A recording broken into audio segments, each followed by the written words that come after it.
I would like to call the January 21st meeting of the Carver Select Board to order. The time is now 6:03. This meeting is being scheduled by Area 58 Community Access Media Channel 9 and will be posted by Area 58 on YouTube as soon as possible. There are openings on several committees. Please refer to the front page on our website for a listing and application. Would you all mind please standing for the Pledge of Allegiance? Pledge allegiance to the flag of the United States of America and to the republic for which it stands, one nation, under God, indivisible, with liberty and justice for all. Mr. Hoffman, you can lead us in the community prayer. Almighty God, humbly we pray your blessing as we concern our life with the opportunity to serve our community. Enhance us with your spirit of dignity and selflessness. May we become instruments of support and understanding as we seek to bring an environment of trust and purpose among all who provide the many services that make us all that we can become. Help us achieve the goals of our commitment in this office that is now our responsibility. And especially, we lift our prayers for all the citizens of our community that we have been allowed to serve, that they may discover the fullness and joys of life that we all seek, and keep those serving in our armed forces and our first responders in our hearts and thoughts. Amen. Amen. Thank you. As usual, the first item on our agenda involves citizens' participation. Is there anyone that would like to come up to address the board? All right, seeing no one coming up. We have the pleasure of welcoming and swearing in 2 new police officers. 610, the agenda item, swearing in new police officers, Lacey Geronimo, Mark Pajanek, and Andrew Roy. Is the police chief, would you like to come up?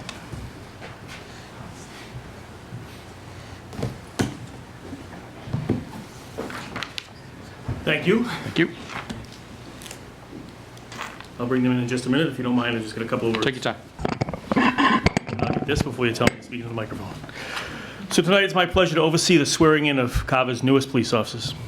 Officer Lacey Geronimo, Officer Andrew Roy, both joined the Carver PD team in December. Both are currently in our field training program and are doing very well. Also joining us tonight for his formal swearing in is Officer Mark Pajanek, who transferred to CPD last January. But due to my errors and scheduling errors, we didn't swear him in. We swore him in, but not in this ceremony that we're doing tonight. Officer Geronimo most recently worked as a police officer for 2 years with the town of Plimpton. She's a trained sexual assault investigator and held other collateral duties with the Plimpton Police Department, including the Plymouth County Outreach Officer, Domestic Violence Officer, and Public Information Social Media Officer.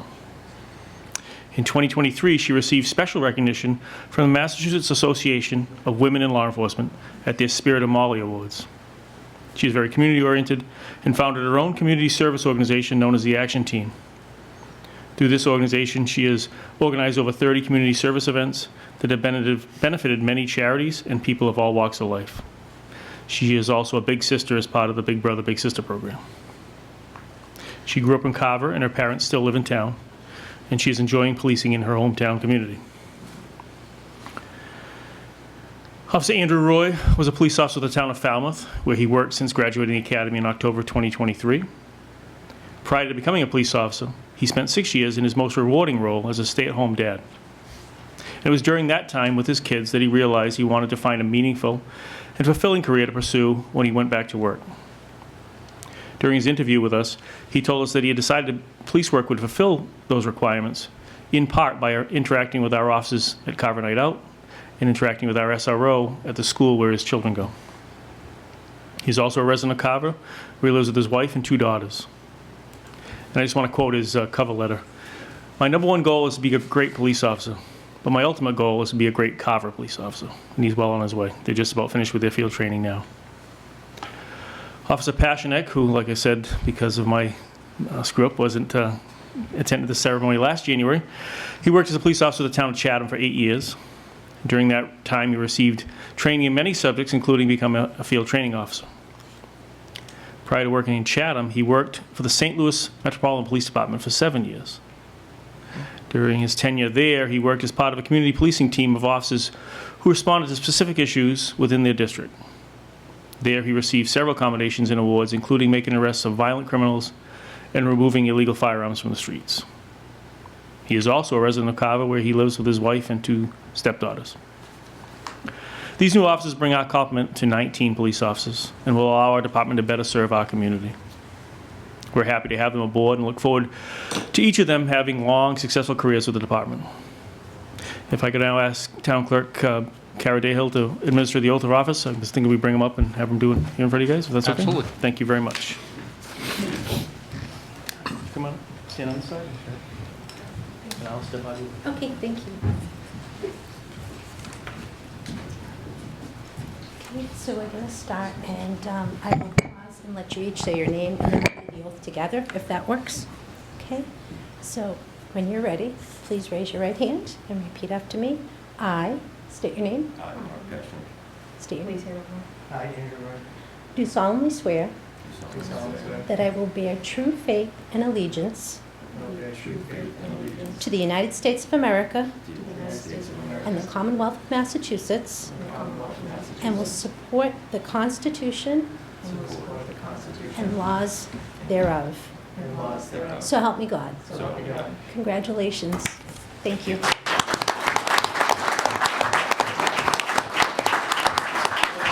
Sure.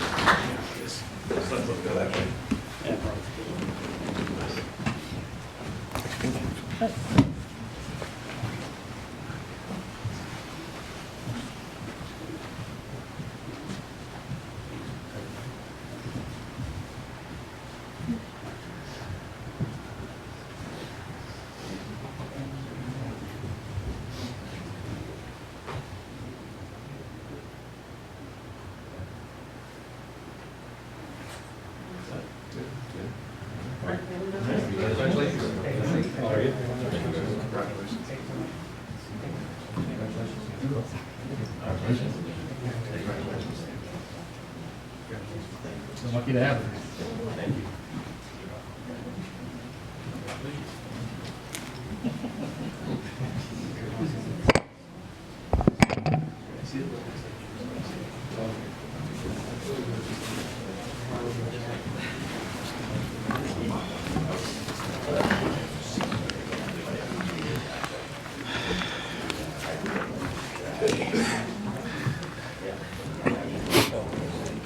Gift, yeah.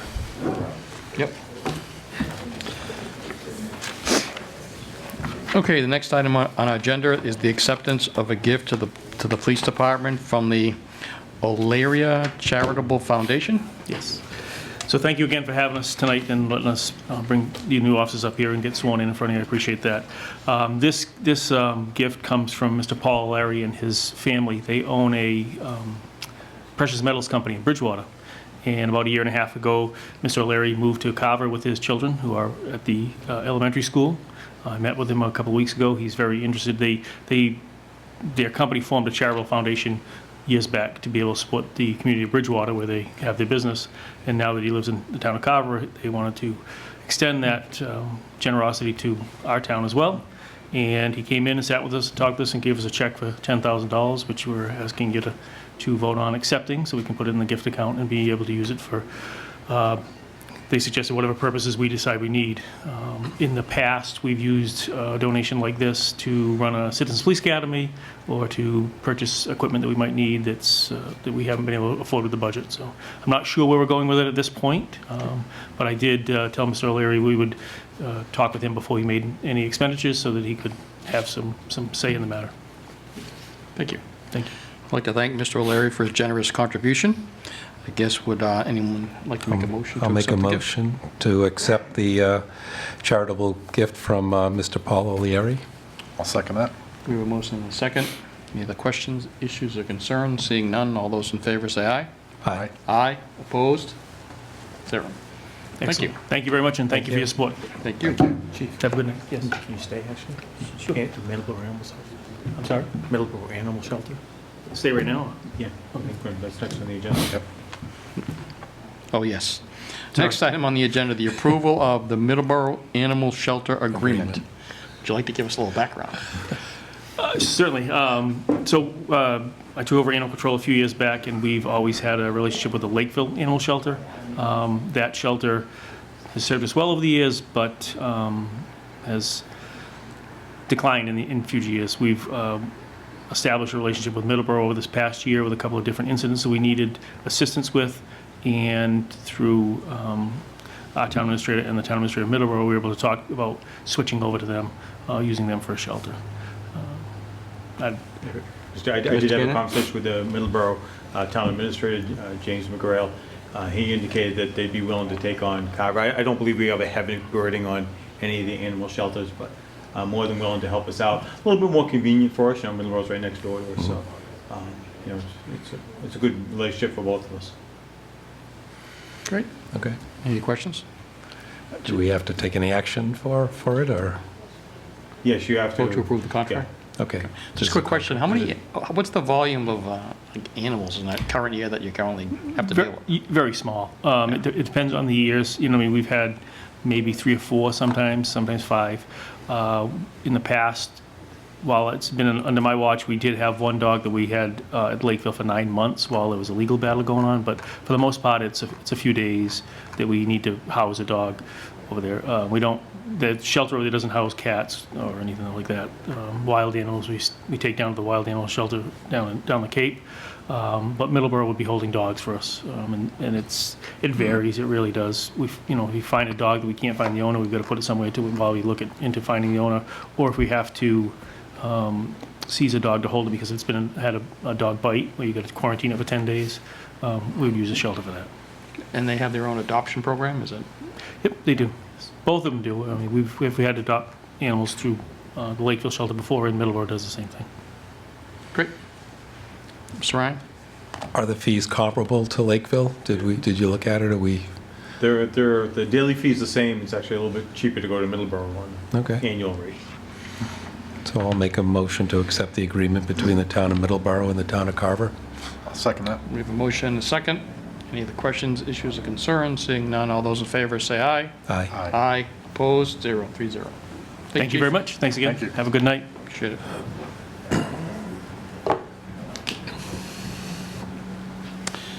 All right, next item on the agenda, we have applicants for appointment to the Plymouth Airport Community Advisory Committee. Kyle Bodell and Travis Willett. Mr. Gann, I think in previous appointments, don't we look at members of the board also to see if they have any interest? Yes, we have, Mr. Chairman. Okay. And do we have any members of the board interested? I would serve Mr. Ryan to has represent indicated. the board. Okay. And I do want to make the board aware, we have a total of 4. We already have 2 appointed, so we have 3 tonight, so the board would have to make a decision between the 3. And I do think there is a benefit to the board to have a select board member attend these meetings, report back to the chair whether or not we need an agenda item or if we need a forum that we should have here in the town of Carver. I have regular communications with all the select board members. I think it would be a benefit to all of us to have a select board member sitting on that committee. And my recommendation would be to appoint a select board member. Okay.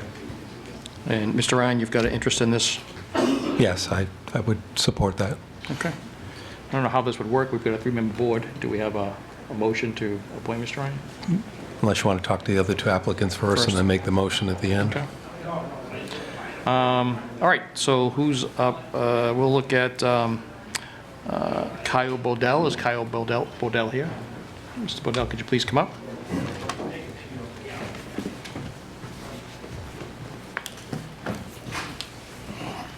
Evening. Good evening. Would you like to give us a little bit about, information about your background and your interest in this? Yeah, so I'm actually probably the only Ford technician on the South Shore. I do automatic transmissions. It's a high stressful job, multiple clients, plenty of 10 speeds to be worrying about for repairing. But with vehicles, aviation comes hand in hand, and with the way that technology is improving, changing, we have different kinds of planes, helicopters, and soon to be probably 1-man, 2-man smaller aircrafts that are already in the lineup. And aviation's definitely been, part of my childhood, and would like to serve the board if I could. Great, well, thank you for volunteering. Thank you. Any questions from board members?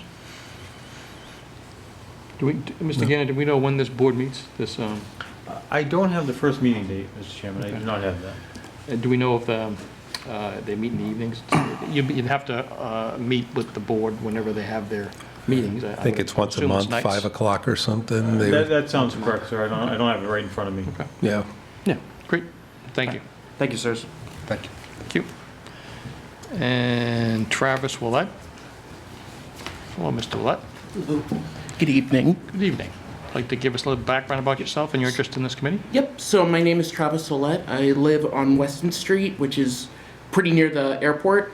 I've been there my whole life, so I've grown up seeing the airport, going to the airport for a lot of the events. So I've grown up experiencing the airport, and I live under the flight patterns, so I'm aware of the noise concerns that affect many of the citizens in town.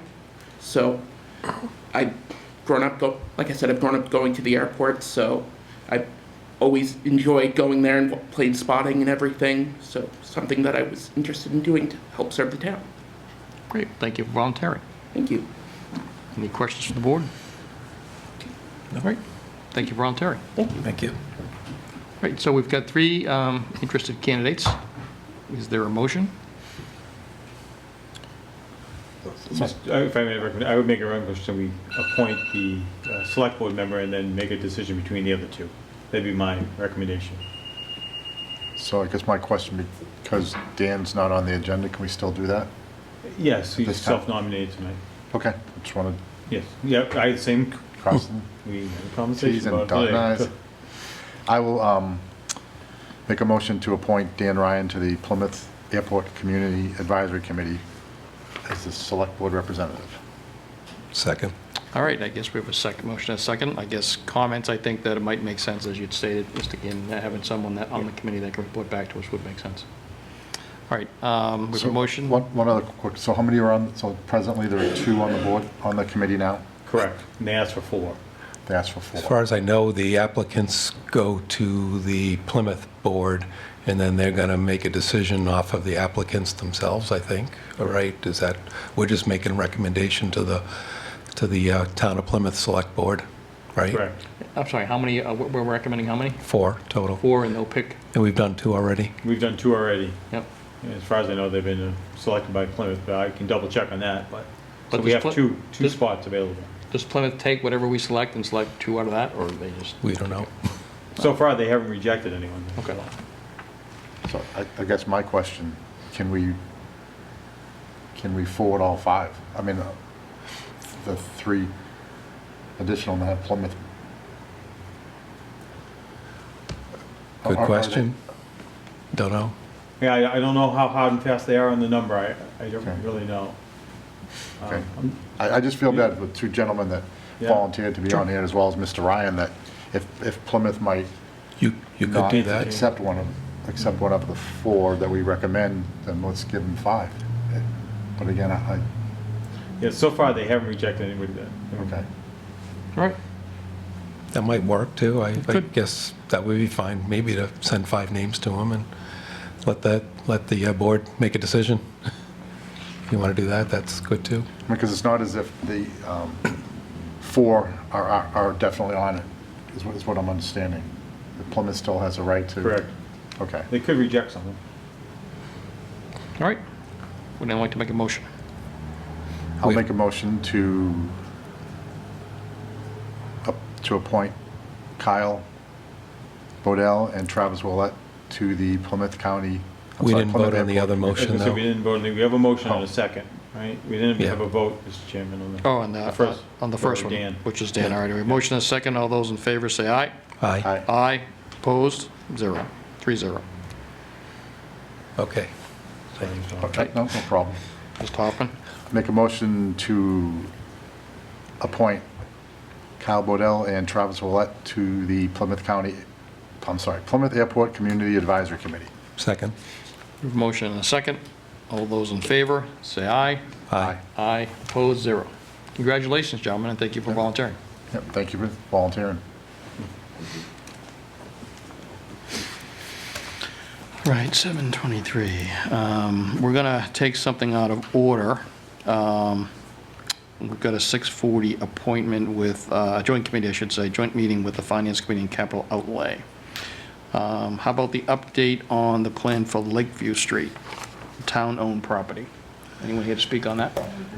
Yeah, I think That's on track. Mr. Bott is he going to speak on that? That's on the Well, 6:40. Mr. Bott is not here. Yeah, and I think, Okay. All right, then we'll jump to setting the deadline for the town administrator evaluations for board members to meet with the town administrator and to turn in their evaluations to human resources to tabulate. So correct me if I'm wrong, Mr. Gannon, there's a February trigger date, right, for your Correct. submission of your, the board's review, I guess, of you, Yeah. okay? So there's a deadline in your contract, right? It states I want to say 16 February 26, 2025. February 26th, 25. All right, and I believe you're on vacation in the first week of February? Correct, first week of February, first full week of February.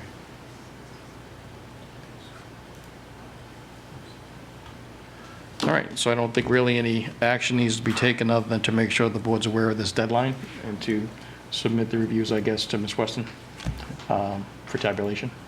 And I Within that have had timeframe. discussions with select board members about individual meetings to set those up and sit down and discuss them. So should we have, like I said, could do some of them next week. The next meeting is February 11th, but I am away for the week before, that's all. Makes it a little tight. But certainly by the 26th. Okay. Mr. Ryan? so Mr. Cannon will set up appointments with the board members to go through the Yes. evaluation? Yeah. All right, Yeah. perfect.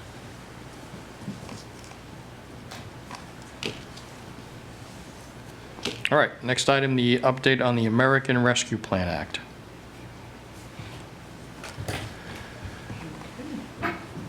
Mr. Bott did arrive too, by the way, Oh, so it's up to you.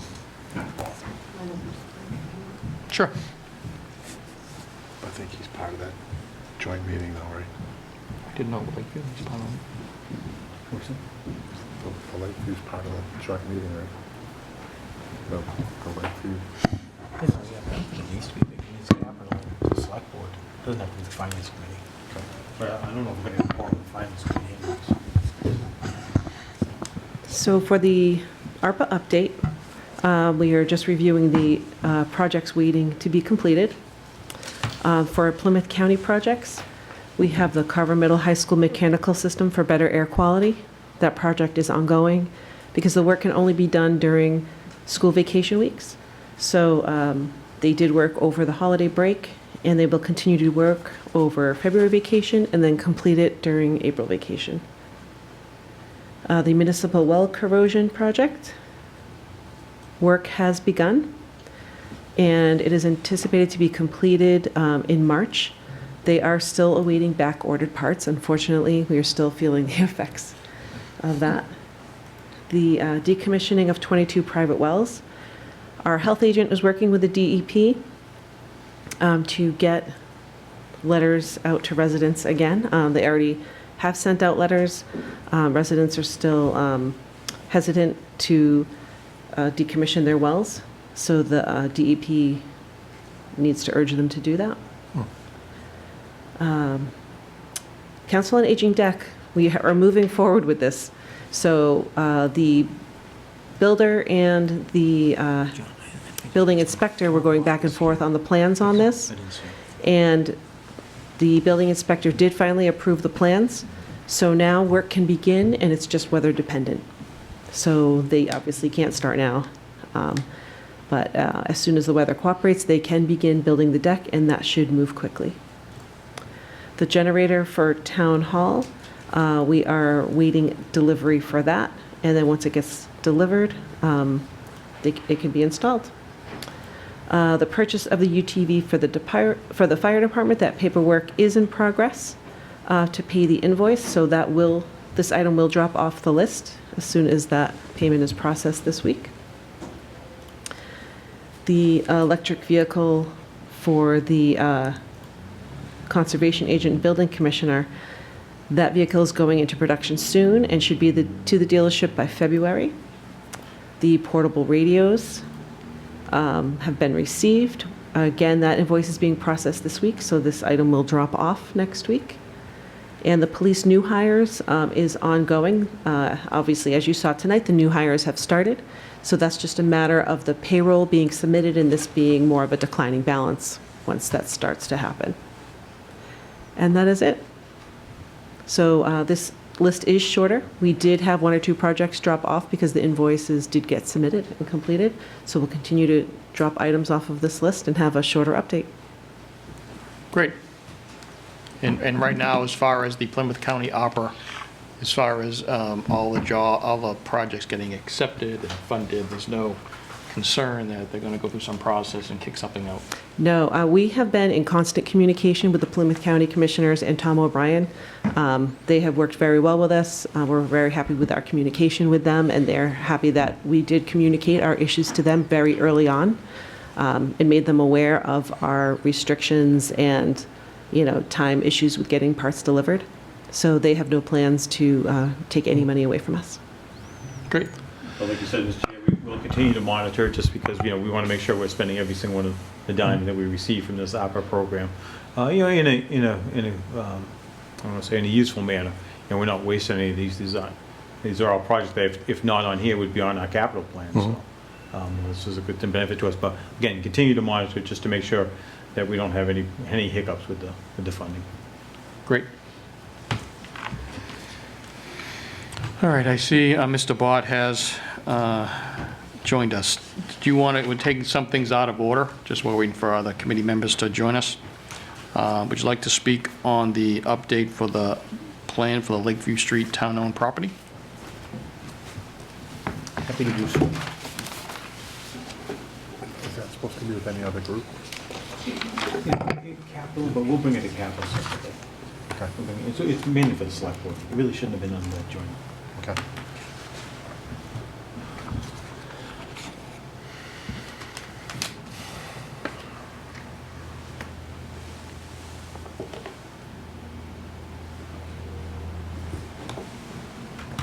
That's not what I was expecting to see.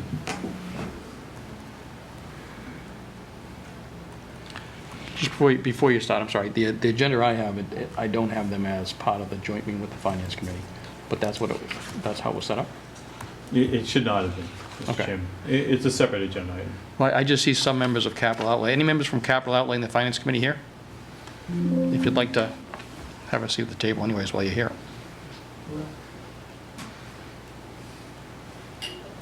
Just so you can hear what we're hearing. And I guess you have a quorum? Not yet. Okay, then. Well, there are a Then- couple members downstairs at another meeting. All right. We're going to come up at 6:40. Then you can hear the informational description that we're going through.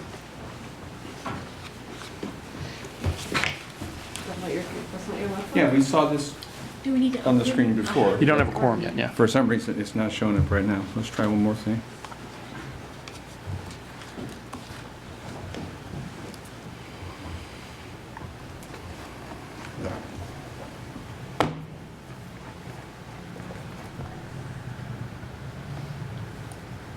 Sorry, Mr. Chairman, technical difficulties here. We're trying to reboot the computer.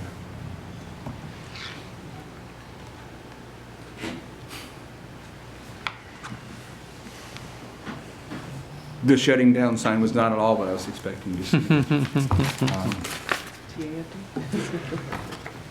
So while this is going through its machinations, I'll just speak to the presentation you folks have got, and we'll see if we can get it back up on the screen here in a minute.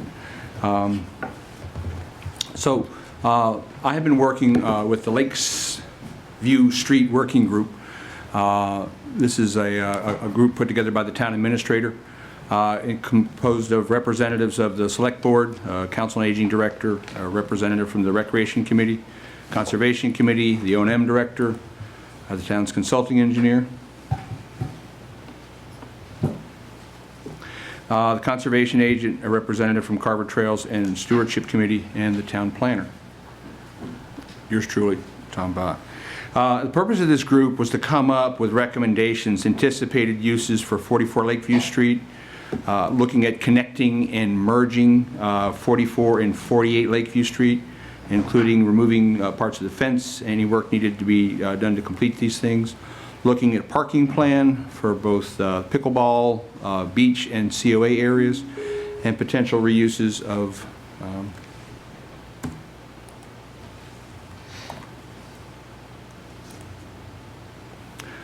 potential reuses of 44 Lakeview Street. Those folks were assigned which entities to take responsibility through and to come up with recommendations to present to the town administrator, including, but not limited to, requests for CPC funds, articles for annual town meeting, and funding for projects other than those funded through annual town meeting. So give me just a moment and see if we can get them.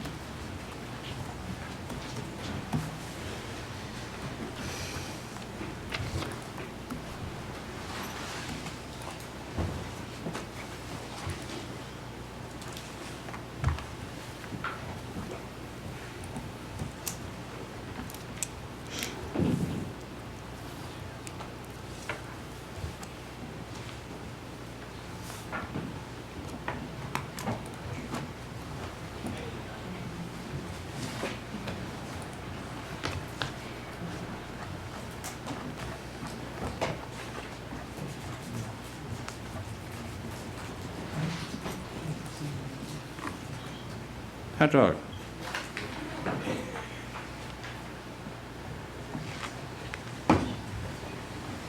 All right, those are the things I just said. In our meeting notes from 12-4, our 12-4 meeting talked about including 44 Lakeview Street on the town insurance, because I think previously it was not insured because it wasn't sure why we had this empty house. We now know. That the operation and maintenance folks would secure entrance to the house. There was a broken bulkhead. We will make sure the property was secure. Install the Lakeview sketch view plan. So we're going to look at this plan in just a minute.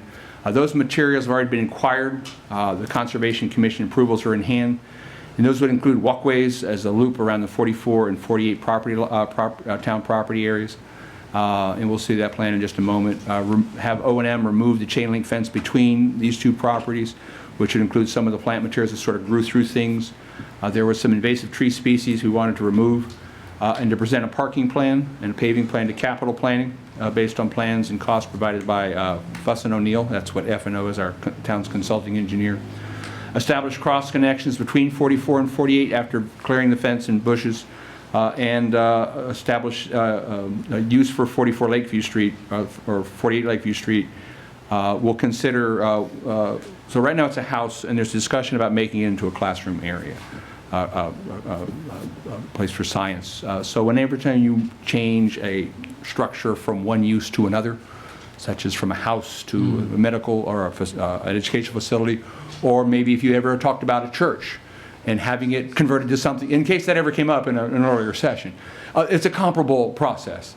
And I did talk to the building commissioner to make sure he shared that information with you before. So, so what we looked at were 3 different site plans for the property that Fuss and O'Neill put together.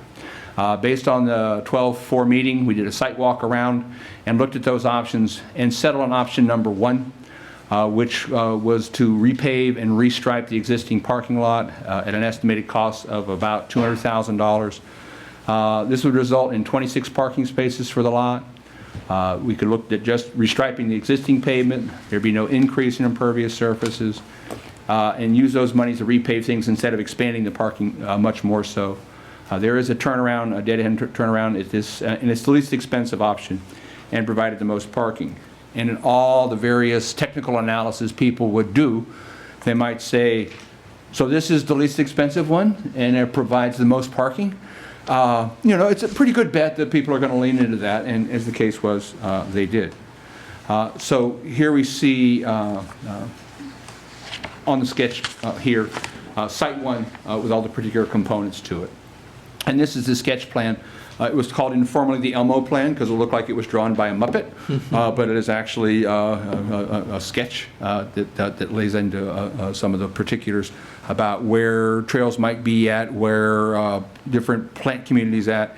The idea was to remove the invasive species and put indigenous plants and different kind of plant communities on the site. So in that amended layout, as we talked about, we looked at zooming in on item 1 here, and I'm going to try to zoom in on this because I think I did this earlier. There we go. Look at that. So from those ideas that were in the original proposal for Lot 1, we looked at amending some of those. So in order, 1, there's a 10 parking space, 10 space lot discussed for between where the Council on Aging's parking lot is at here. Yep. Looks like my mouse isn't working on it. So this 10 space parking lot between the Council on Aging parking lot and 44 Lakeview Street just sort of ended. So we looked at connecting that parking spot to the driveway. So the existing driveway for 44 Lakeview is narrow. The original plan was to close that off with a gate, but we proposed connecting that 10-space parking lot with the driveway so people could drive out that way if they wanted. Put a do not enter sign at the top and move that gate back to the site number 2 that you see on the map. So we pull that gate back so people can't fully drive onto the property, but could exit that way if they wish to. The walkway from 44 Lakeview Drive would be extended past, so that's what we just talked about. That driveway would come down to site number 2 here. In addition, we would take this path that we currently see by number 2, this path that travels around the back side of that 10-space parking lot. Yep. We'd extend that path and roll it around to the driveway that comes to the Council on Aging, just to give another place for people to walk. And at that spot where number 3 is at, where we extended that walk, we'd also install some bike racks there. There are some bike racks on the site presently. So we would look at plugging in some bike racks there and some additional signage that includes a sign identifying conservation land as well.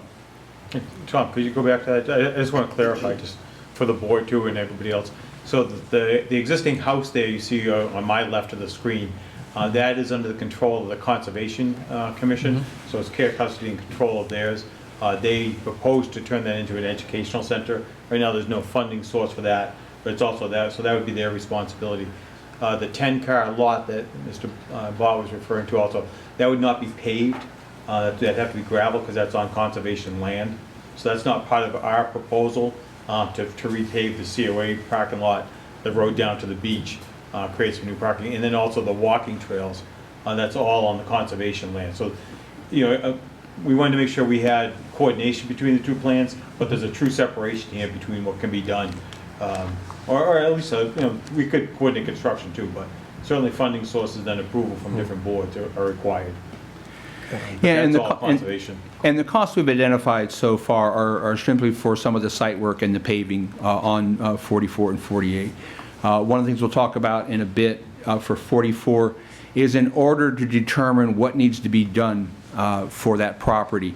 The first thing we've asked for the folks from the Conservancy group was a narrative of what you might use that building for what kind of science class, what kind of other uses, invitees, you know, presentations and things like that, whatever they may be. So our building commissioner typically asks someone when they're looking at something, provide me a narrative, tell me the story, what you want to do with that.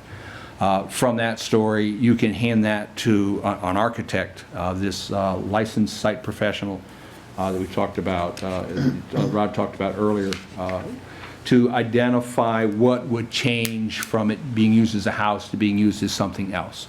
So from that list of things that architect, that professional would identify, that's when you go to somebody and look at what are those code requirements and get an estimator to figure out what those costs are going to be. So at this point, we haven't hired anybody. We don't have any money in the kitty right now to hire that person. But after we get the narrative in from the conservation group, then we'll start moving that forward and look for some funding to identify that. Because, one very large unknown is, what are the code requirements it's going to take for that building. If you haven't been in the building, it's wonderful. I took a walk upstairs, downstairs, crawled into the walked into the basement. You can crawl from one end of the basement to the other, but I frankly don't recommend it. It's a very interesting time capsule and fraught with all sorts of code issues, I'm certain. So as we get into that, if people tell us what you want to do with it, and we figure out what you got to do, change those things to get to that point.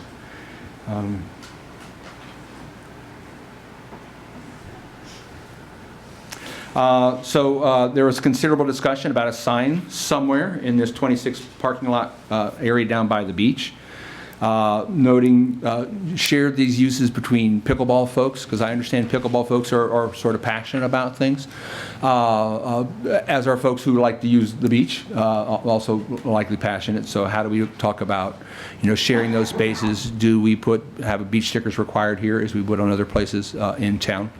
There was a discussion about overlapping parking with beach users and pickleball users, and some of the discussions with rec folk included registering for pickleball courts perhaps in a 2-hour increment, so people would know when was available, and hopefully people would roll in and roll out. I understand from pickleball aficionados that it is a very social sport, and that sometimes people come to play their game and then hang out to watch their pals play, and then I got next. However the case may be. I don't know the level of trash talking in pickleballing, because I understand the noise of the ball makes it hard to hear people talk. That's not actually true. So managing just the people coming on and off the site for those uses will be something. So we talked about accessing paths from the property. Here, we're going to get into that same graphic. So here, number 5 on the chart, where you see my little red X's. So that path, as it comes off of the driveway and onto the 44 Lakeview, it's designed by engineers. They like things straight and flat. No offense to any engineer sitting at the table, my boss, but it needs to have a bit more of a landscape architecture feel to it, a bit more curvilinear into how you go about that, because they wanted those trails to sort of meander around the site, and right now they're sort of fairly straight. We talked about how you could get that access path and you can move it up or down, depending on where it might locate at, but with the parallel parking spaces that they're proposing to put, once again right here at this same spot, those parking spaces are 20 feet wide, so if you wanted to move that access drive, you would essentially move it in 20-foot increments, so you wouldn't move the parking space. Where that might... Could you stay here again, Mr. Bott? So those parking spaces you see adjacent to the pickleball court is that flat surface there on the right-hand side. Those would be new parking spaces. So there is a little bit of concern that there isn't enough parking for the pickleball court. And then certainly the beach parking, which is unstriped right now, and, it's gravel. There's no delineation of parking right now. There'd be... I can't remember how many spaces down there, Mr.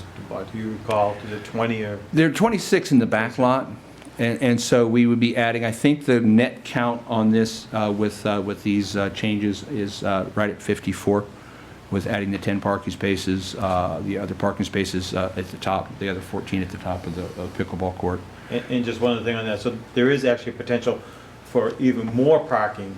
But the group felt that the 54 spaces, those 54 additional spaces, correct? 54 total. Yeah, so that would be ample, enough parking, whether it be the COA or the pickleball court. So 54, the COA and all pickleball court usage? Yes, Okay. and there is a potential for, if you see the original pickleball parking there on the bottom of the screen, there's 2 brown numbers there, and you can also see there's like a back driveway there. So there could be expansion off the back of that driveway, but again, the group didn't feel as though that was necessary to provide more parking at this time. If we do run into a problem, we'll expand that. Yeah, because when you look at the site and the grades, anything you're going to move, there's going to be, hills, retaining walls.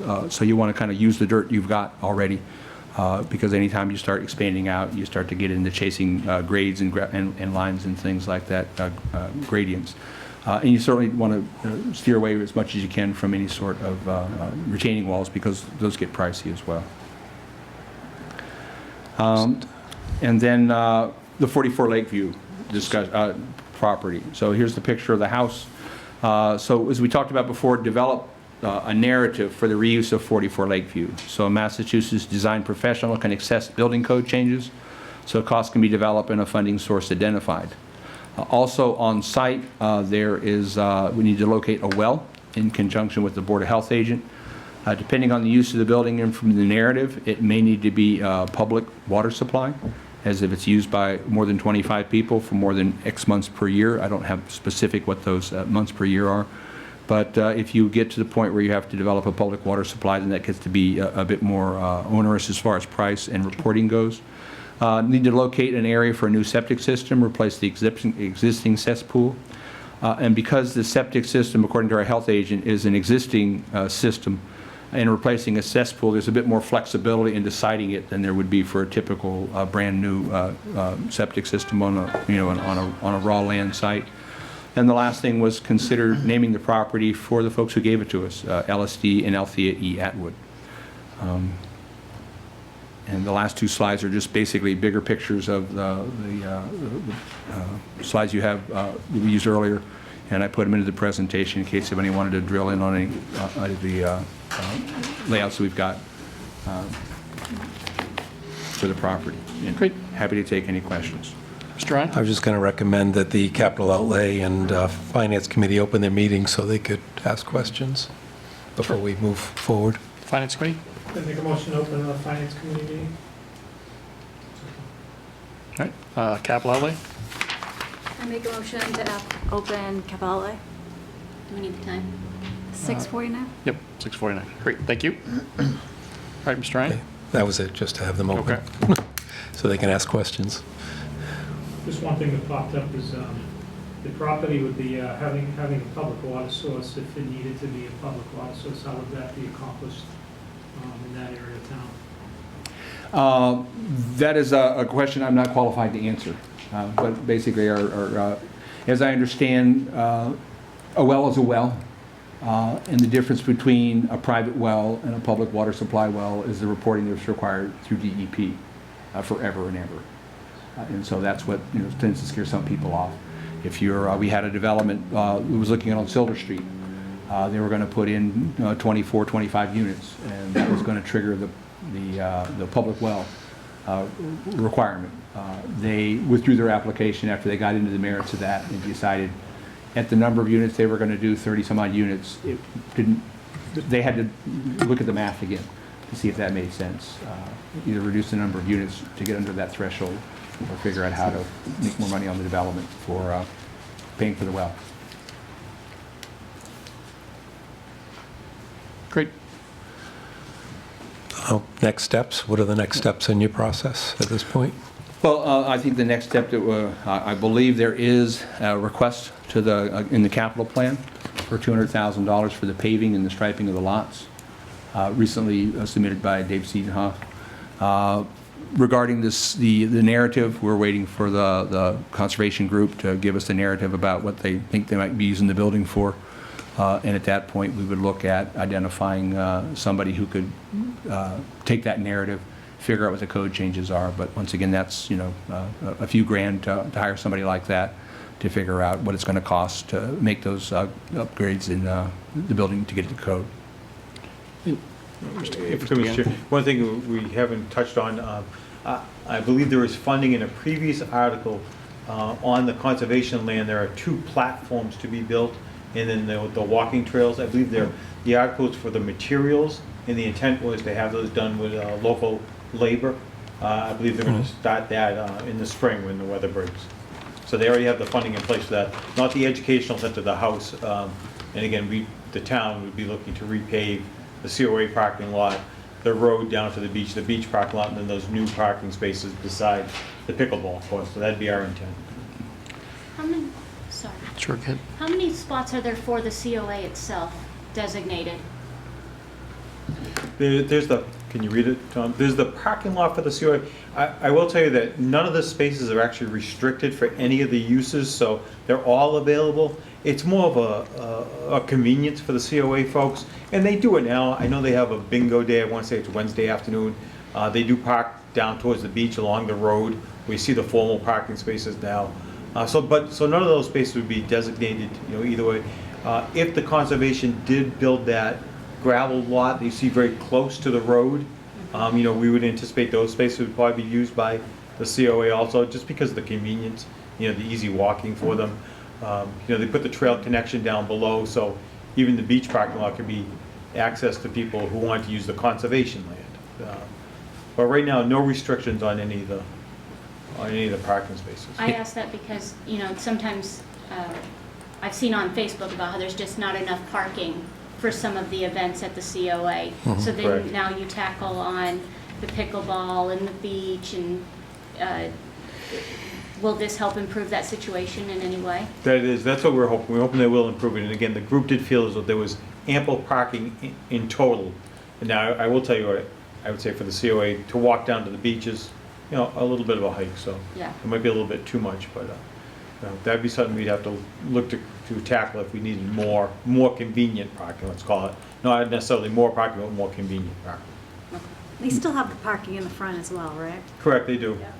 Yeah, it looks like there's about 17 parking spaces in the existing lot. Okay. I was gonna say, is that the 7 and 7, the 14 presently that they use, plus, I know they park down the Yeah, driveway? so 7 and 7 are the pickleball parking behind it. So at the top, we have 8, 7, and 2. So that's the 17 Okay. right here at the top of this, right off of Lakeview Street. And then heading north, or the top of the picture, there's 14 for pickleball, right by the pickleball court.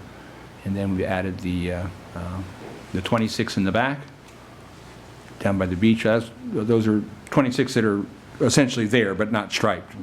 There's space for 26. And then the parallel spots along the side here. And I do know there's an access road behind the COA building that they have just not repaved, but they've expanded it with gravel. And I believe they asked staff to park behind the building to free up some parking spaces. That's good. Okay.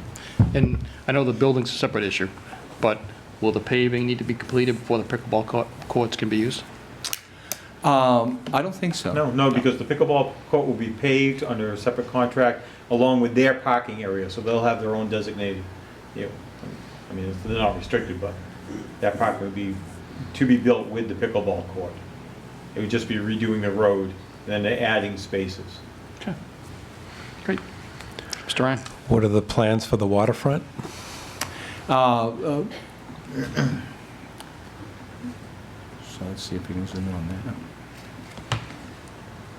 Yeah, you really tested my memory. I was going to ask if the town or the recreation committee will have to maintain it or Yes. service it. Can you zoom into it? A little Yeah, bit. so here we've got a floating dock down on the water. The paths take you down to the floating dock. They take you down to a deck with an overlook as well, and into the general garden areas. So active use for this site would be that floating dock. It's not shown in the pictures here, but I understand we had a kayak vending machine where people could rent kayaks. I don't think that's shown on the plans, but opportunity for folks to rent kayaks and not have to bring their own rig to the site. So a portion of it's going to be rec, but then, or the town, and then a portion of it's going to be conservation cleanup. So is that right, or are they? Yes. Yeah. Yeah, that is correct. So you can see the property line if you can see Yeah. it real closely. So that line. delineates between the town property and the conservation Yep. land. Okay. With a $30,000 budget, what rec has, what is that going to look like? Correct. They did get some money again in the town meeting article. I want to say it was $50,000, but I believe that only covered materials, and now the article's a couple years old now, so you don't buy as much as you used to. So it'll be tight. Okay. And probably salary. Any other questions? Thank you very much for that presentation. Thank you much. Enjoy. All right. Let's see, I know we took up some items. Let's get back on the agenda. Hilltop Securities, update on the discussion of bonding options, I believe, for a ladder truck.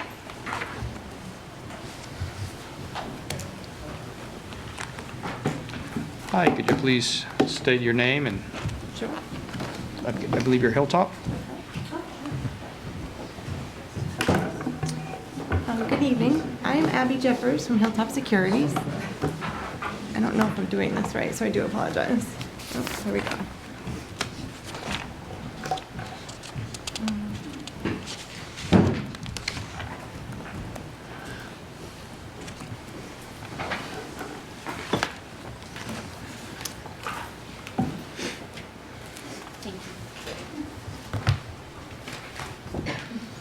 Thank you.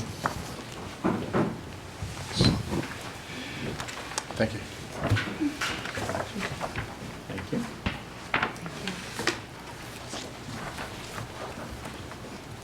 Shoot. Sorry about this. Okay.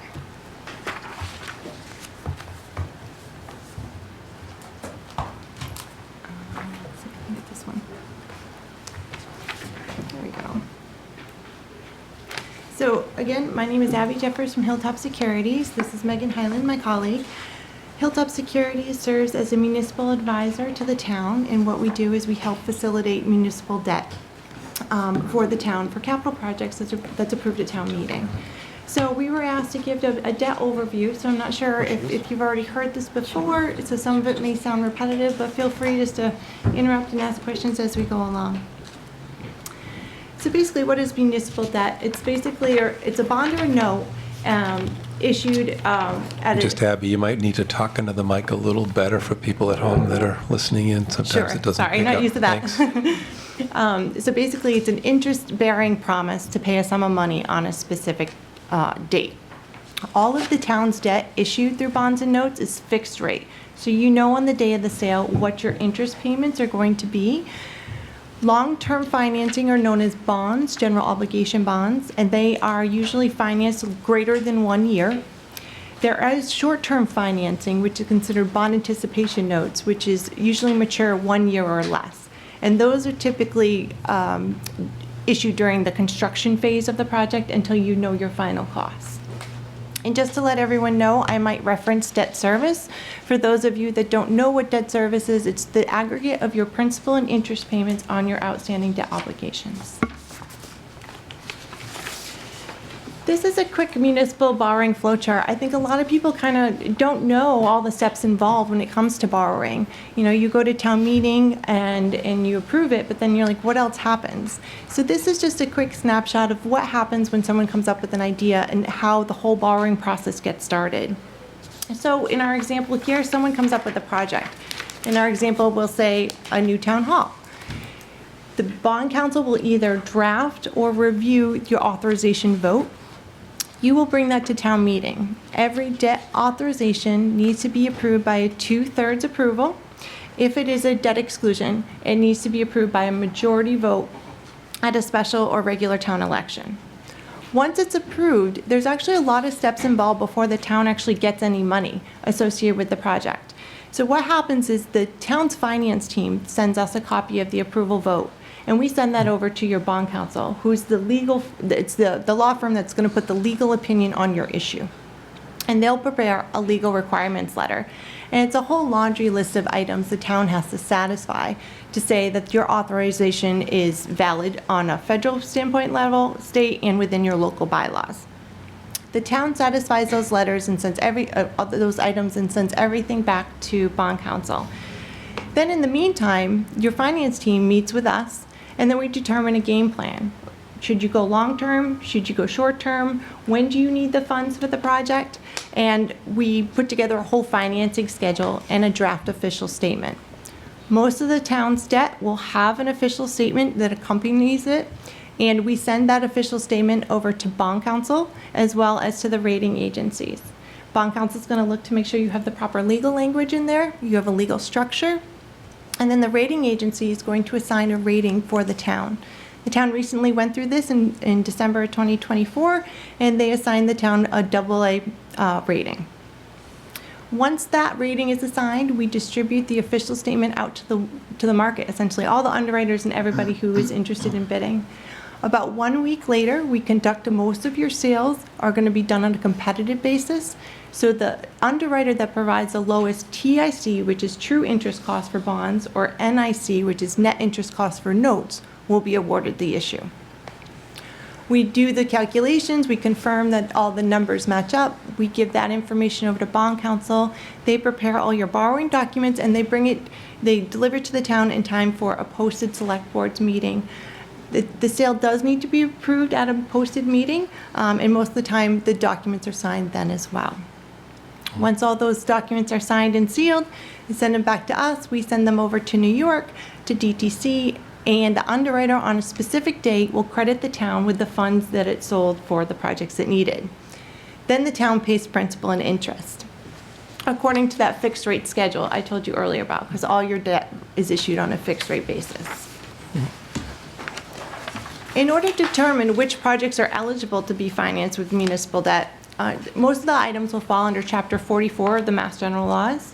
Section 7 is for any debt that would be considered inside the debt limit, and most of this debt is it needs to fall within a 5% of your EQV valuation. So there's a debt limit calculation, which is usually quite high, and it's more of an affordability question than fitting into that debt limit number. Any project that falls into Section 8 of the Mass General Laws, this is not counted towards your debt limit. It's considered outside the debt limit, and that's because these projects are considered essential, and they're usually revenue supported, such as water, sewer, or electric. If you have any school projects that are getting funded with the Massachusetts School Building Authority or the MSBA, that will fall under Chapter 70B. And then if you can't, within all those sections, can't find a project or a statutory reference to fund your project, you can always petition for a special act of the legislature. These acts not only provide what borrowing purposes you can issue debt for, but they also determine the maximum borrowing term. And the DOR recently made changes about 5 years ago now that the borrowing term cannot exceed the useful life of the asset. So they don't want you funding police cars for 20 years when you know they're going to be in the, be unusable in 3. In addition, I think it's important we mention Proposition 2.5. As you all know, Proposition 2.5 places a constraint on how much can be raised each year. There is 2 options for the town to, with the approval of the voters, to issue debt above this limit. One is considered an override, and that's usually done to obtain funds for operating budgets. And this sticks with the life of the future levy capacity calculation. Versus an exclusion is usually done for a project that's exempt from Proposition 2.5 for just the term of the debt service. So to give you an example on the next page here, we just tried to illustrate out. So you see the override to the left, and you see your tax levy, and every year it grows 2.5%. The override will be added as to the base of future years' levies. Where your debt exclusion on the right side of the screen, it's going to go away once the debt service is paid off.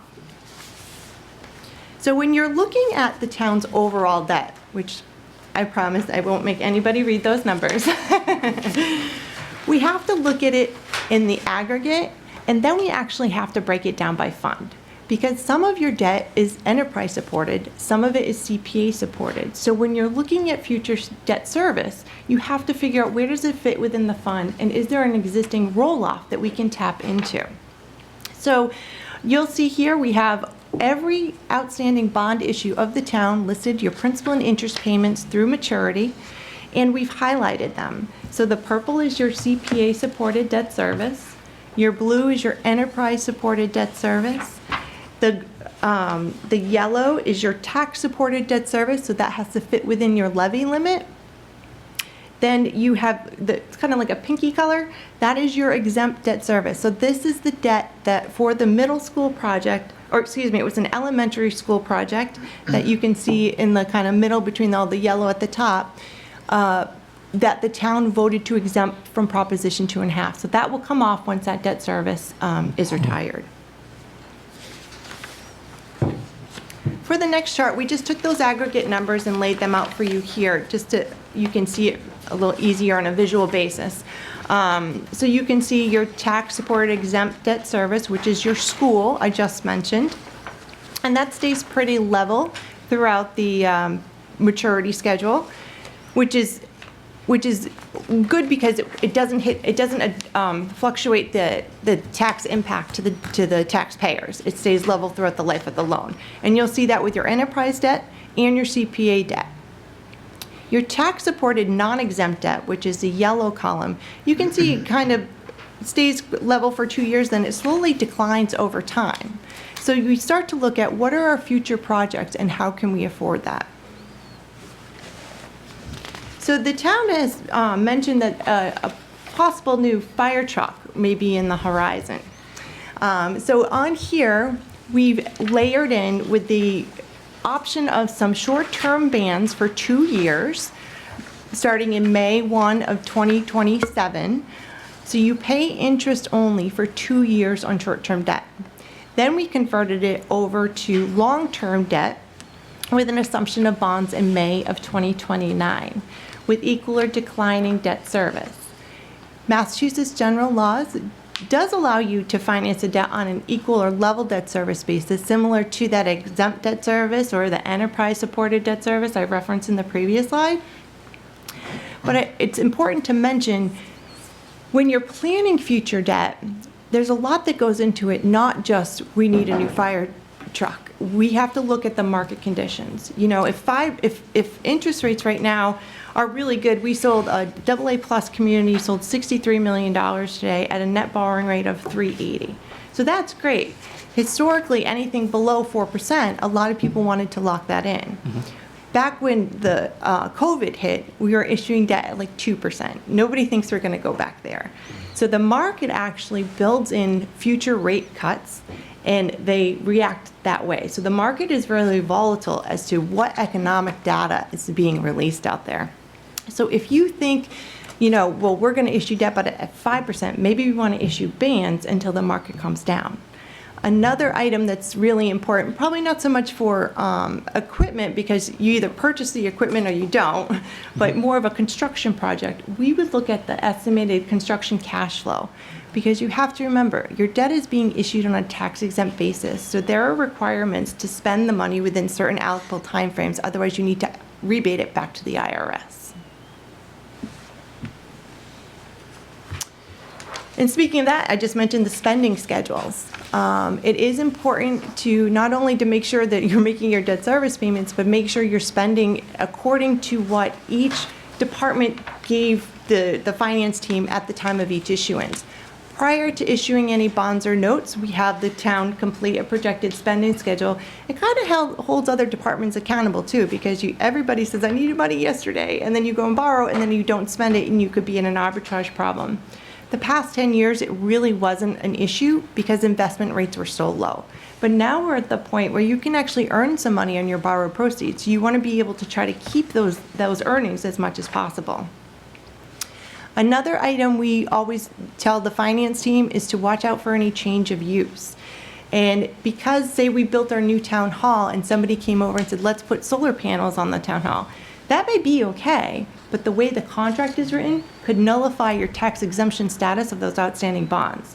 So it's really important, if you have debt outstanding, to have bond counsel review those contracts. Sometimes it's just a language change that makes the contract okay, but it's really important before any contracts get signed on any outstanding debt that is vetted beforehand.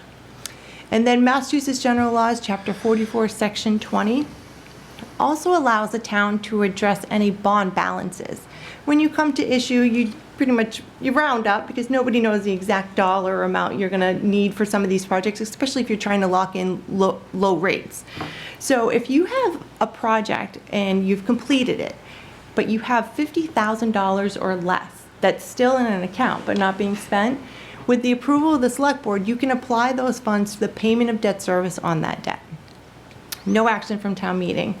However, if there are balances over $50,000, it does need to go to town meeting for approval to a project with an equal or longer useful life from what you borrowed. So for example, you did the school roof and you had, $90,000 left over.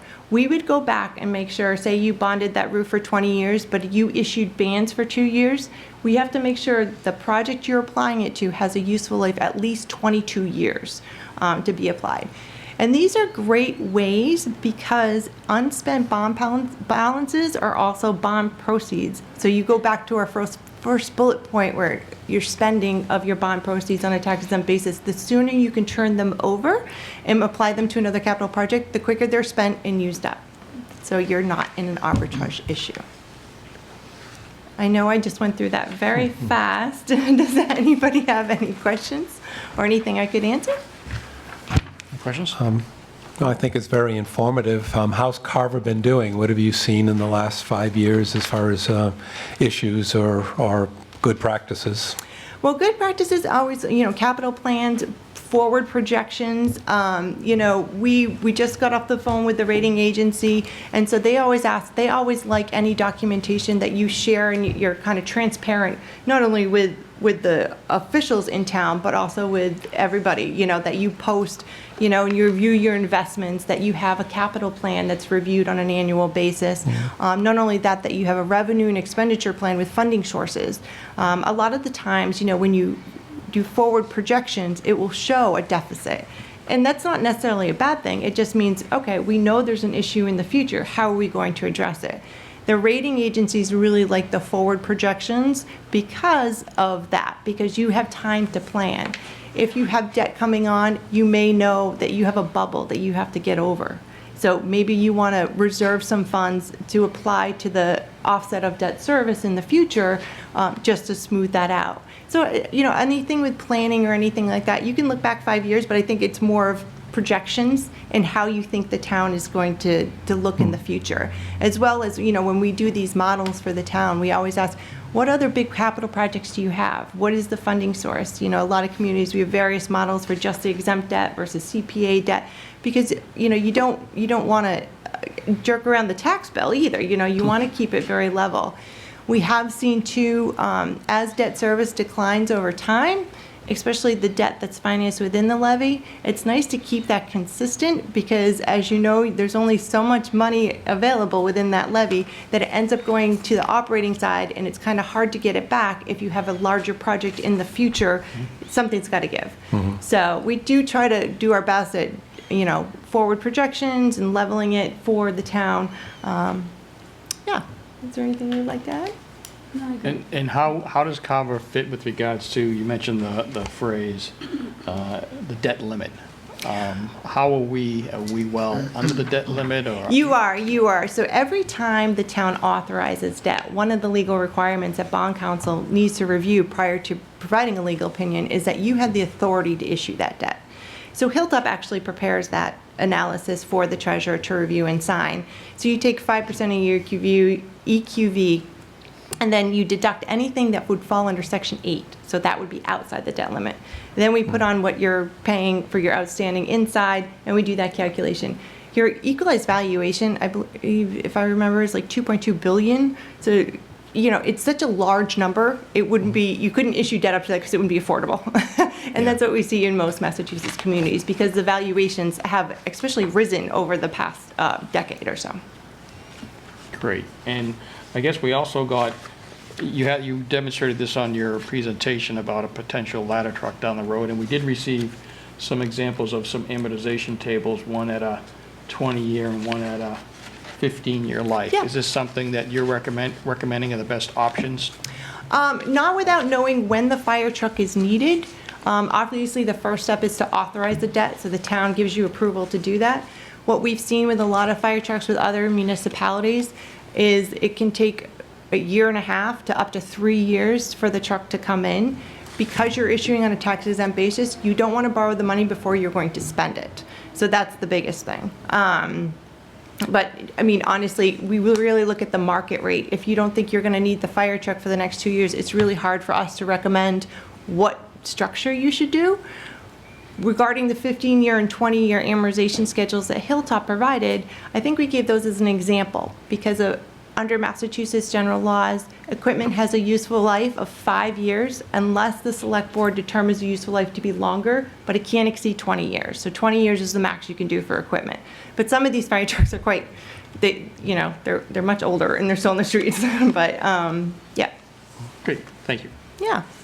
Mr. Gann? If I could, well, let's stick with the fire truck here. Yeah. So, is there a time when you may recommend it coming on board? Because like I say, you want to keep that debt kind of level. And I know right now, we're actually talking about somewhere between a 3 and a 4 year window. I know the fire chief is here, and he's had discussions with the manufacturer, and we're years out. Yes. Before we actually see delivery of that truck. So is there a time frame where you'd like to see that kind of fall on? So, I mean, obviously, if you can keep your debt service level, that would be the best, but sometimes you can do that through budgeting, maybe through capital outlay, smaller items to soak up that debt service line item. We would want you to meet those arbitrage spending rules, so you would need to make sure that 10% would have to be spent within the first 6 months. So we couldn't really recommend until we know when the fire truck would be delivered or when the funds would be going out. You know what I mean? It's kind of full circle with everything regarding that. If I could, Mr. Chair, just a couple. Mr. Gann. So one thing, it's on page 7 here, the enterprise debt service. It's the first time I've actually seen this. But I see it goes to 2049. I guess I've been told repeatedly that it was dropping off in 2046. So if we go back to the previous page, I think that might be related to, you have 2 outstanding, the first 2 lines, those are USDA loans that the town was provided. Maybe we've misclassified them. If they should be under a different classification, we could definitely. Well, maybe that's it then. If there's 2 loans, and maybe one drops off in 2026, and then one's dropping off in 2029. I just can't read this chart, that's all. Yeah. Sure. Yeah. And then the same thing being, if on page 7 where I can read a little bit, I see that the tax-supported non-exempt debt schedule, if you go to, between 2034 and 2035, we have $800,000 worth of projects dropping off. I'm just wondering, because I can't read the 6th slide, what projects are they dropping? Oh, sure. That's a lot of money dropping off, right? $800,000 there. What is it, 2034? Looks like it's the middle school and high school, police station, and library HVAC. Those look like your 2016 or 18 bond issues? 2018. 2018 bond issues will mature. Okay, so it's those three. the 3 in the yellow Yep. there in the middle there to the page? Okay, so those are dropping off. Oh, and just to let the board know too, Hilltop always does review the option for any refunding or refinancing prior to any debt issuance. Your debt right now is really low. There's no option to refinance it, especially in the current market. But that is something, you do need to be within the 9th or 10th year of an outstanding bond issue to be eligible to be callable, because those first 9 to 10 years are fixed and the underwriter knows they're not going to be taken. Okay. Thank you so much for your presentation. Appreciate Great, it. thank you. Thank you. Yeah, capital outlay. Any questions, Finance Committee? No. Thank you, though. Thank you so much. All right. Oh, I'm sorry. That's okay. I guess I have one last question. Yeah. Oh, I'm sorry. So there is a question, so in our policies, right, we would create a debt stabilization fund. And can you tell me the restrictions on a debt stabilization fund? It's a little tricky if I read this right. Correct. I would defer you to speak with an attorney over at, they used to be Lucklord. Troutman, Pepper. They just merged on January, so I apologize. But I could get you in touch with an attorney there, because it's the way from my understanding, it's the way the stabilization fund is created and the wording in that, because what you want to make sure is if you create a debt stabilization fund, that it's doesn't need to be yield restricted. If you're paying exempt debt service from a fund dedicated to pay exempt debt service, there's certain factors under federal law that need to be abided by, and I'm not an expert in that, so I could have an attorney call you and discuss those mechanics associated with that. Thank you. Thank you. Great, thank you. Thank you. All right. Next item, we have a presentation with an update on Old Colony Regional Vocational Technical High School expansion and funding. Thank you guys for your patience. We appreciate it. No problem.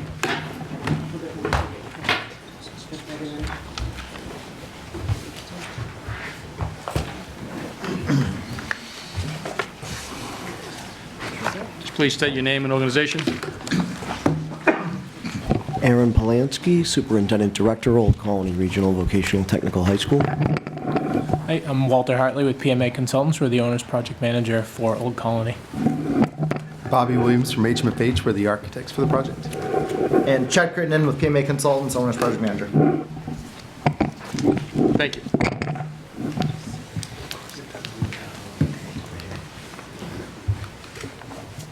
So first of all, I wanted to thank everyone for the opportunity to be here.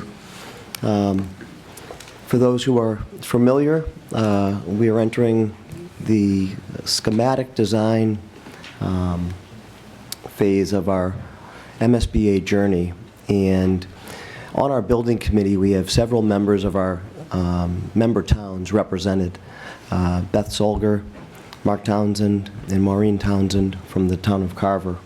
And Mark had asked if we could come and make a presentation this evening. I spoke with Glenn. We did email out some materials to folks, but we also printed hard copies for everyone. So thank you again for the opportunity to share.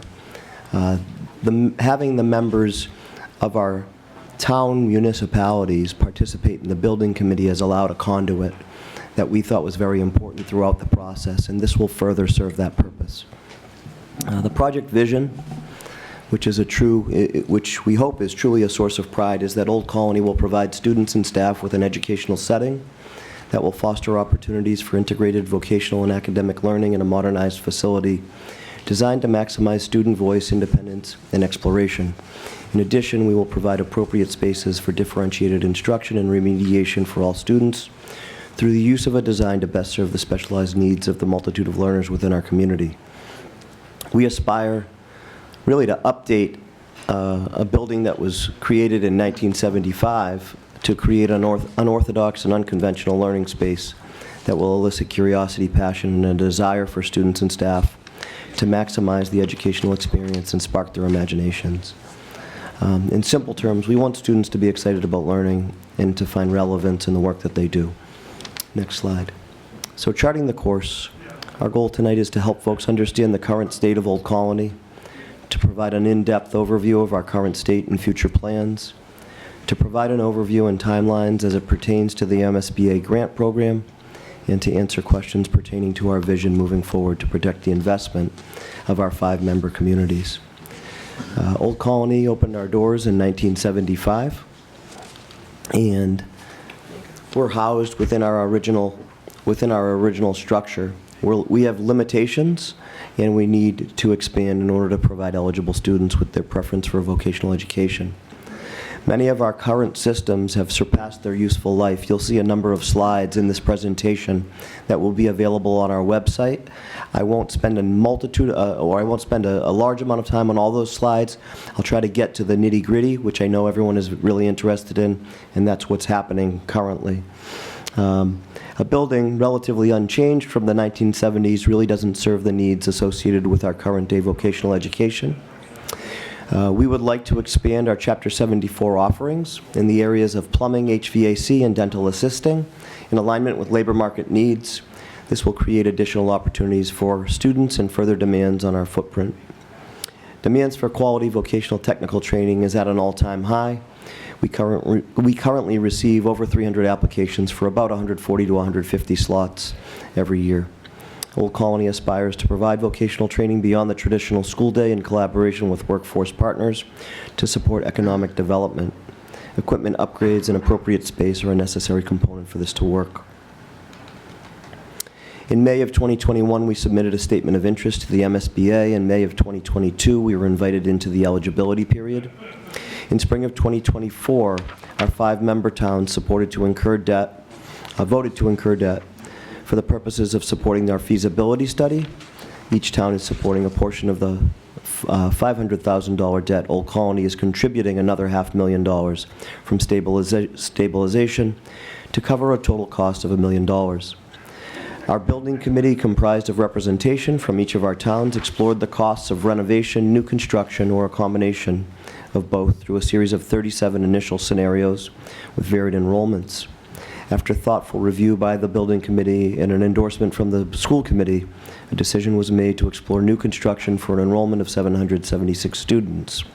This option will include the addition of programs in HVAC, plumbing, and dental assisting, which will allow Old Colony to become a fully operational construction program with great opportunities for students and continued contribution to our member towns. Old Colony will be entering the preferred schematic design phase of the MSBA program in early 2025. This is an overview of the MSBA timeline. You can see where the star is located, that we're entering into schematic design. In some of our prior projects, we've replaced roof, boilers, building automation systems, 18 rooftop units for heating, ventilation, and air conditioning. We've installed valve units for precise temperature control and VFD motor starters. I'll start to fast track through some of this because these were included in our original vision, and when I'm looking at folks in the room, I do recognize some faces, and I know some of you have already seen this. If you have not, it is available on our website.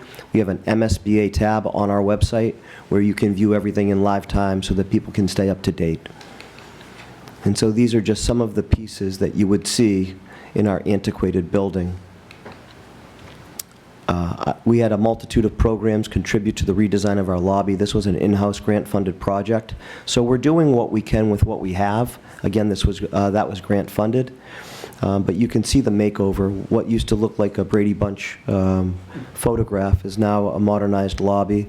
We wanted our point of entry to be attractive to folks when they come in the building, and a grant allowed us to fund that. All the work was done in-house with the exception of the floor. We had to hire an outside company to do the floor. Space constraints are shown in electronics engineering and machine and tool technology. We're falling short of square footage in almost every area of our school. If you've ever had the opportunity to tour, you can see that. Our additional space constraints, we've turned closets into offices. Our school psychologists were housed on the back of the stage. Our athletic trainer or training room is really set in a small space outside right outside our gym that looks like a little garage. These are some of our existing piping and fixture issues. They're rotting. Recently we placed a snake in one of our culinary drains and we pulled up sand. That is never a positive thing. We've got plumbing issues really throughout the building. This is our domestic water storage tank. At the time of this presentation, it was 46 years old. It's currently over 50 years old. This was created at the beginning of feasibility. You can see we don't meet ADA access code. Our gym floor is lifting. Our epoxy floors are cracking.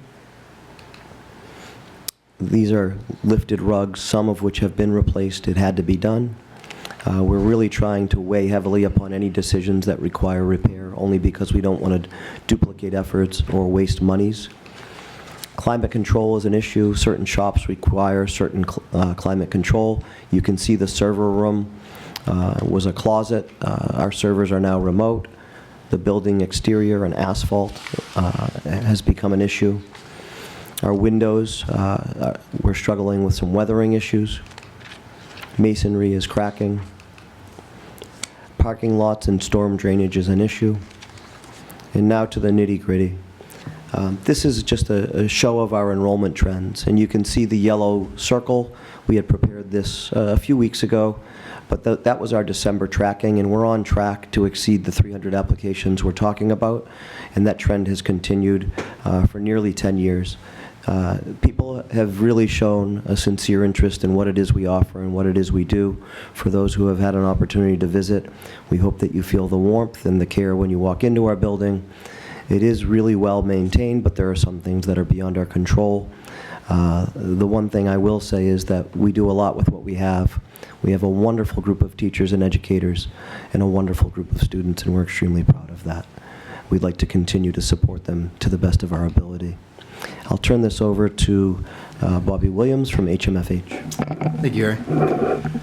So we went through a multitude of studying of enrollments and different site locations. I believe we studied around 43 different options for this project, ranging from base repair, just looking at fixing anything you can in the school, to an addition renovation options, to new construction options. That was, again, 5 different enrollments. So 560 was the no growth study. That was just looking, what if we just kept the school as is and made changes? There was a 620 option, which right-sized the culinary program, but there was no growth in any other department. There was a 728 student option that just added HVAC and plumbing to finalize that construction cluster. There was a 776 option that looked at growing culinary to 68, growing their electric program to 60, and then adding HVAC, plumbing, and dental. And then we also looked at an 810, which was the max option, which did all the right sizing we talked about, but added biotech in addition. The school building committee reviewed all these options that were presented and narrowed it down, and have selected the 776 option that adds 3 programs. And so do you want to talk about this real quick? I'll just share, I currently sit as the Vice President of the Massachusetts Association of Vocational Administrators and also as the Vice President of the Massachusetts Association of School Superintendents. And the impact on our member communities is significant, and I know that. And I've taken a diligent approach to advocating on behalf of our member towns. You will see a recent bill that was just filed by MAVA, the Massachusetts Association of Vocational Administrators, to really increase the level of funding through the MSBA program. If we are successful in passing this bill, and I would ask you to please reach out to legislators, and you have a copy of the bill and a breakdown of the synopsis of what's included in the bill, along with a small booklet that looks like this. I did send the PowerPoint as well. And that breaks down the differential costs between building a traditional high school and a vocational high school. And the important piece here is that if the MSBA rate were to increase and be adjusted to further support the costs of vocational schools, that will provide millions of dollars in relief for our municipalities. And that money that is saved can be reallocated to better support our traditional high schools, or a fire truck, or a fire station, or whatever the municipal projects may consist of. Every town has different needs, but the MSBA's increased rate would provide relief for our member towns. And that is the reason why both MAVA and MASS have been staunch supporters of identifying this as a legislative priority. So I just thought I'd share that with you. Additional work is being done to secure grant funding to further offset costs, but we wanted you to know that at no point in time is anyone asleep at the wheel. We're doing diligent work behind the scenes to try and make sure that we are finding whatever funding is available to help our member towns. So I wasn't planning on taking you through all 43 options tonight, so I figure I'd kind of give you a history of the site planning analysis we did, and then take you through some of the planning we did to get to the 776 new construction option that we're looking at and talking about tonight. Old Colony is a fairly large site. However, you can see from this plan on the right, the white is the footprint of the existing school. The dark gray is the well that services the school. So right now they are on a private well. The lighter gray area that goes around that is the well protection area. So it's a no-build zone. And then if you slide to the left side where it says building location, we started to look at 3 different areas to study, Site 1, 2, and 3. Site 1 was building on the existing fields, which would require all new fields to be constructed. And then Site 2 and 3 would require replacing that well with town water from Middleborough. And if we can get that arrangement, then we would have much more buildable land, which is shown there in yellow. So that is what we've been able to successfully do right now. That's the plan. And so we're looking to site the school in between the 2 vernal pools on Site 2 and 3, and in between the existing school. What this did, and what the committee was very thoughtful in doing, was it allows us to keep the existing fields as is and not have to be reconstructed, which saved, I think, about $10 million on the project. So that was something that the school committee considered and made as a little bit of a sacrifice, because everyone knows that new fields with new schools are nice too, but that was something they felt building the school was more important. So the next slide is just looking at how we started to do some site planning exploration of the forms that would fit between the existing school and the vernal pools.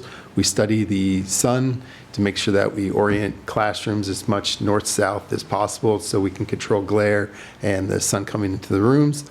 So these are the forms you're looking at. We also looked at ways that the building footprint might provide some outdoor learning environments and spaces shown below. These are some, you might be familiar with Bristol Aggie or Weymouth. These are projects nearby. These would allow for, I think with vocational schools, it's very important to have spaces where the kids are able to take their work in and out. So this is part of that planning for that. The site plan here is a little more detailed. Sorry, it's a little bit small, so I'll try to explain it. I had a laser light, it just doesn't go on the screen, unfortunately. On North Ave, on the top left, I'll just try to describe where I'm talking. That's the existing entrance into the school. I'll kind of go over the circulation and how it works in the next slide. But that's where the main parents would come in. If you go a little further down on the right of North Ave, we're actually looking to add another curb cut. So this would add a little bit of, does it work a little? Yeah. Okay, so that's over here. Yep, I can do this here. This would add a little bit of safety to the site, having two ways in and out. Right now, they only have the one way in and out. The new parking would be planned over the majority of it over the existing footprint, which is shown here in red. So you can see we are getting fairly close to that existing school in the construction. The main entry plaza would then come right in here. On the left, number 4, this would be the public vocational spaces like culinary and cosmetology. So they would have a nice forward presence to the school. The far right here would be automotive, which is their third public space that would be accessible and have a drive-through and a place where people could come and park and walk in and then have their cars serviced. As you enter the school, it's kind of a pinwheel. I'll show the blown up a little bit, blow up plan in the next slide or two. But the main concept is the middle is where the auditorium would be. And then this purple is the wellness wing. So that's science, gym, and some of the vocational programs around that. The left we already talked about was the public. There's a manufacturing wing down here. And then there's the construction wing, which is the plumbing, HVAC, electech, and carpentry. There's a shared work yard, number 6, between all of the spaces here. The scale of this might deceive people a little, but you can actually fit a full-size truck in there for all deliveries, turn around, back into all the spaces, which would help service them. Sorry. We also have a shared mock house in the middle of the courtyard that would allow all 4 of those vocational programs to work together in building mock houses. It's a lot of exciting things. These smaller boxes that are orange and red here are classroom and special education spaces for the school. They look over the wetlands. They're all north facing, so they have great light. The science classrooms are all stacked right where my hand is shown here. So that gives them direct access to the wetlands and have outdoor classes for them to operate in. Right when you come in is the main cafeteria right now and the school store. And then off to here would be an outdoor dining area for the students. So those are some of the spaces we were talking about that this shape would allow to create. The pictures off to the right are just conceptual images. The bottom one is BP, which you might be familiar with. This is their outdoor mall area, which is their silver platters, their culinary, and then their cosmetology. So it's kind of similar to what they would potentially have going here at Old Colony. Just a quick question. Yeah, go ahead. Did you consider solar above the parking to provide energy for electric vehicles and for the school? Yes, so now that we're in schematic design, we're really going to start to study all the various options. One of our goals for the school would be to put as much solar as possible. We know that if we could make this a net zero school, it would save, future building costs for all communities. So exactly. So it all comes down to what the budget allows, but there was IRA money that we were looking at for potential reimbursements. So if that's still in play, that's something we could chase, and they would actually help us pay for some of that solar. So okay. And that's also why we're orienting the school the way we are, so we can maximize the roof volumes for that south facing, so that we can also almost get probably enough to provide at least half of what they need just on the school itself. Okay, thank you. Yep. The site circulation, starting with the top right again, this would be for the parents, and the parents would come in here. It's a large loop, so there wouldn't be any problems with backup, and they would all stack up here so the kids could filter directly into the school, and then they would leave out the same area. By bringing in this secondary driveway here, we were able to bring the buses in through here. And in the morning, they would go around the back of the school and drop off all the kids. You can see they have a lot of different buses. And the kids could filter in again through the back or through different areas of the building, allowing them to kind of culminate in the middle. And then the buses would then go and just park for the day at the bottom here where you're seeing the bus parking. In the afternoon, the buses would drive up prior to parent drop-off and all line up around this area. The kids could then funnel out around where the wellness center is, get in all the buses, and they could leave. The safety of this is that the buses and the cars never have to cross paths, so it allows for very efficient circulation of vehicles on the school, or on the campus. So just diving in a little bit more on the floor plans. Again, this is the main entry, so this is where that plaza was coming. The blue on the left, again, it was culinary and cosmetology. We situated the custodial MEP in the kitchen for the main school behind there so that we could share a loading dock between culinary and kitchen. Those are the two that really need to get those daily deliveries, so it's important that we kind of utilize and not have to build things twice. The cafeteria, again, works around the auditorium space, so by keeping it in this open area here, it also kind of allows for a slightly larger cafeteria because you're utilizing some of the circulation. We'll still create safe paths, but it just makes a much larger open space, giving Aaron a little more flexibility with how they do lunch. Again, auditorium's in the middle. The business, which has the school store, would be off to the left. Part of the idea is when you come in here, cosmetology business, this is the advanced manufacturing, carpentry, and the gymnasium would all have kind of views into their shops. So it's a way to showcase the school to the public when they come in as well. So I know some of the vocational schools, when you go in the past, I'm thinking BP in my head, you walk through and it's almost like an endless maze of corridors and lockers. So the idea is that, you know, you want to showcase what the students can do, and they're always looking to recruit students in different ways. So it's a good way to kind of brand and help give a nice identity to the school. The back here is, again, the science classrooms going out to the outdoor classrooms, which are right at the vernal pools. It's called a STEM collaboration zone. So we're trying to utilize every space in the school without building extra space. So this would be a little bit maybe of a widened corridor there with a little bit of nooks and crannies that they could come together and collaborate. You might have a little furniture that would fit in these areas, allowing vocational and science to come together, or academic and science to come together. Then we have down the hall here would be gym, where they have an all-P, a weight room, some locker rooms, and a little bit of an outdoor athletic space that is shown on the site plan. So it's just a little grass field that wouldn't force them to walk all the way to the fields on the right. Down this corridor, there's an integration between the academic and the construction cluster. So you have carpentry, HVAC, plumbing, and electech here. Outside is again, that work yard you saw. And then this bottom area would be advanced manufacturing, metal fabrication, and automotive. The green in the front is all the administration and superintendent. So that's kind of really governing when people come to the front of the school, they have a lot of eyes on it, as well as looking into the central zones here. As you go to the second floor, you can see how many blue spaces are on the ground. A lot of vocational shops require that first floor access, so we spend a lot of time categorizing all the ones to see where they wanted to be and if they needed that first floor access or not. So the ones that could go upstairs to help minimize the footprint, because the smaller the footprint, the more we can save on money. So we would like to stack as much as possible.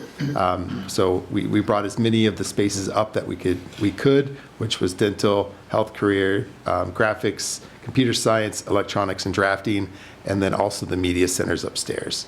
And then we stacked the classrooms for efficiency. Again, you can see they're all north-south facing, so all the classrooms are going to have north light, which means there's no glare because there's no direct sunlight coming in. They just get a nice soft glow throughout the day, which will help with daylighting. Oops, went one too far, but I'm going to turn it over to PMA.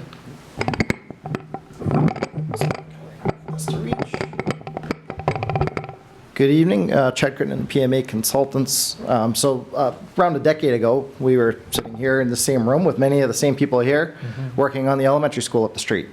Old Colony, with HMH, yep, with Bobby's colleagues.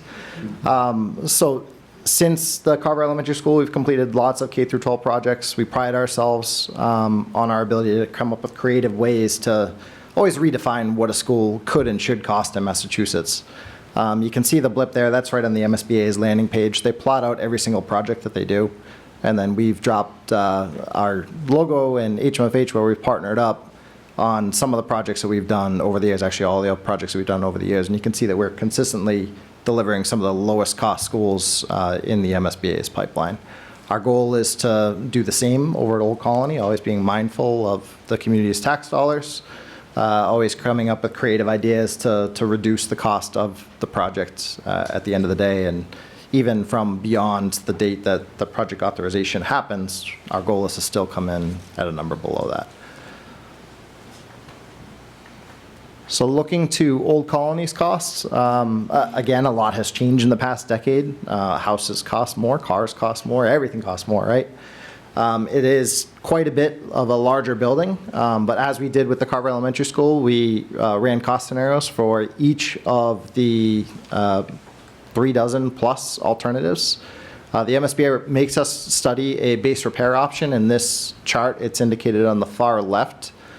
So that is if they were to keep their existing building in the existing sizes and really just update it, bring it up to current modern codes.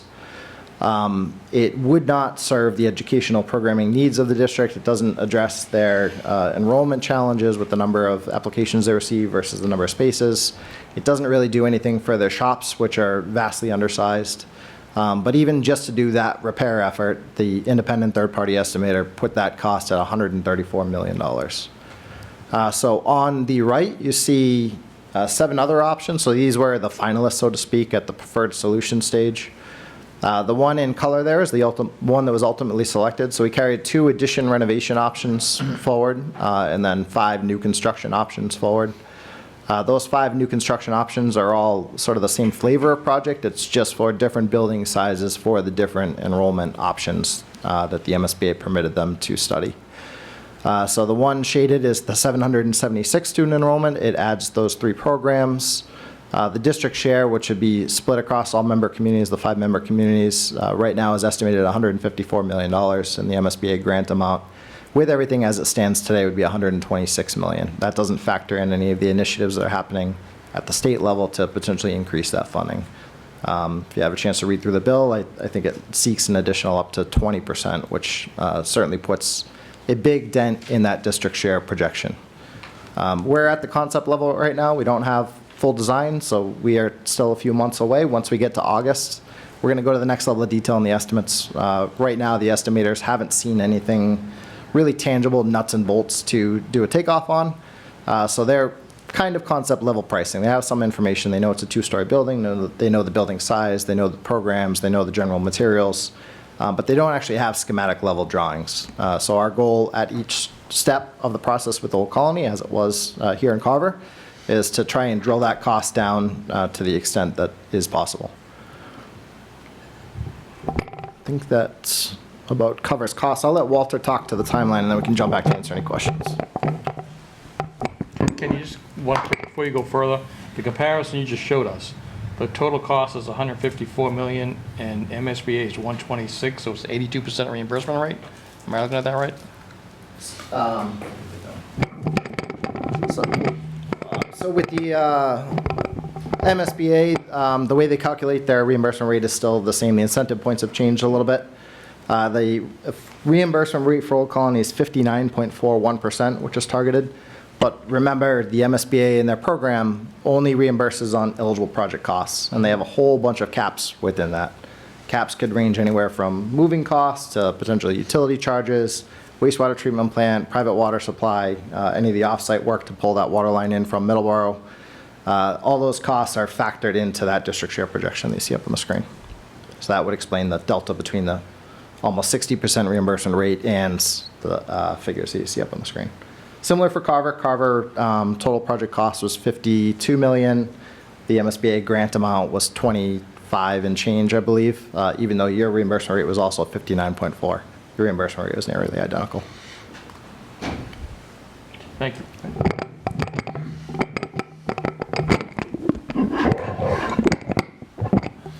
So as we had mentioned in a few of the earlier slides, schematic design phase wraps up in October of 2025. We're going to be looking at estimating period in August of 2025, so in a few months. MSBA board invitation to proceed into schematic, we're expecting that. In February, we just wrapped up our FAS presentation with them. They're making a recommendation to their board, we're moving forward with the schematic design phase at this time. And then MSBA board approval for project scope and budget, which would be at the end of that schematic design phase, would be 6 to 8 months out. We'd be working congruently with them at the end of that schematic design phase.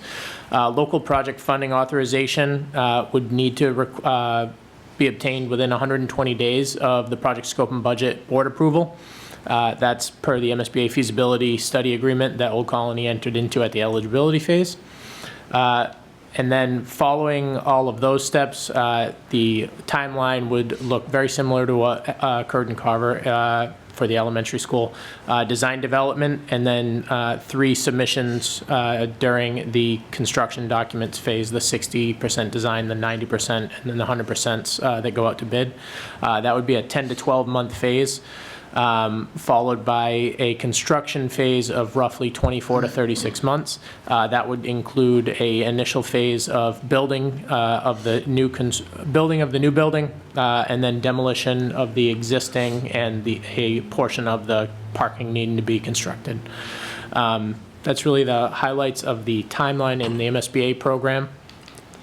Kind of graphically, you can see where that's at for the fall, looking at the fall district approval. PMA's been operating our standard project schedule. All of the key dates have been hit. We've been tracking right along with all of the milestones that we've worked with the district and the member towns and the MSBA. So we're not anticipating any adjustments to the schematic design phase at this point in time. And then I can turn it back over to Aaron for whatever. There was a large trend in the 70s where a lot of new vocational schools were constructed. So a lot of vocational schools have entered into the MSBA pipeline. In addition, you can see a number of the projects that have taken place on a local level within our member communities. And we wanted to share this just to create perspective around our why and the ask that we're bringing to the member communities. As recently as last month, Keefe Tech, Shawshene Tech, Upper Cape, and Whittier Tech, which is not listed here, were all added or invited into the MSBA pipeline. Whittier was re-invited after a struggle in some of their member communities with the vote, to be quite frank. South Shore Voc is a little bit ahead of us. Franklin Tech is a little bit behind us. Tri-County has begun construction. Bristol Plymouth is in the midst of construction. Diamond Regional and Northeast Metro are in the midst of construction. And Bristol Aggie recently had a ribbon cutting. When I was serving as the principal there, I drafted their SOI. It's nice to see their project come to fruition. Again, our hope is to bring what we consider an antiquated and relatively well-maintained but needy building into the current day, and we want to ensure that our partners are informed every step of the way. So we appreciate the opportunity to be with you this evening and to share. We're willing to come in anytime you need us to provide updates. Also, just a reminder that the webpage is available in live time so that people can see at the push of a button everything that's going on. We feel that level of transparency is essential and appreciate the continued support. I think that the last slide is just my contact information. That's my email. It's also a link to the website. And if there are questions, we'd be more than happy to answer them. On the timeline, it's going to come back to the towns to approve, and so we'd have to bring it to town meeting. And so how is that going to fit in? Is that the 120-day window that has to fit into our April town meeting for approval? In the fall of next year, Okay. there's the possibility that there could be a vote there. There's two options. There's a 16N and a 16D option. Okay. They're both potential options within our district agreement. The committee has not yet discussed or decided upon which option to utilize. One would be a town meeting, regularly scheduled. The other would be a special town meeting. And so those two options are the two options that need to be considered. We'll talk through the nuances of both, and then a decision will be made. And the good news is that every municipality has representation on our school building committee, and that they'll be able to represent each member town as part of the conversation. Not every school building committee is comprised of representation from municipalities. We very intentionally did that to ensure voice. So that conversation will take place, and then the mechanism for how we move forward will be discussed. So we probably should have future agenda items to stay on top of how things are coming together and what the town's obligation is going to be and when we have to approve all this. Sure, that would make sense. And we'll keep folks informed as well. Okay. Any questions from Cavalali? So this potential plan that you have allows a growth of up to 200 students a year? In its entirety over a 4-year period of time, you would see the increase. So it would be probably about 50 students per class over a 4-year period of time, because again, we wanted to make sure we were sensitive to the impacts. The 810 we felt was not, while it was doable, we don't feel like that's necessary. We did want to be a full construction operation because of the work that we do in our member towns. Sometimes when we'll go out and do a project, we need to call Greater New Bedford Voc to send over their plumbing or HVAC group. We'd like for people to be able to say, hey, can you send your students over? And we want to be able to say, absolutely. We have a wait list right now for projects, but we're going to be working on a project in Carver, actually, for the athletic facility. We want to continue to be able to do that to the and maximize our impact. Right now, because we're not a fully operational construction program, we have limitations. I think without those limitations, there's a lot we'll be able to do, and I think that reciprocity is an important piece of our existence, to be quite honest. I have two questions.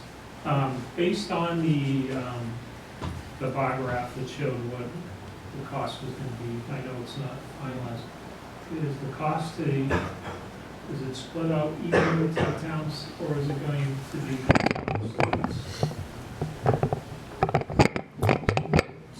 Yep. Yep, so as of December last year, the Carver enrollment in Old Colony was 92 students, which represented 16.7% of the population.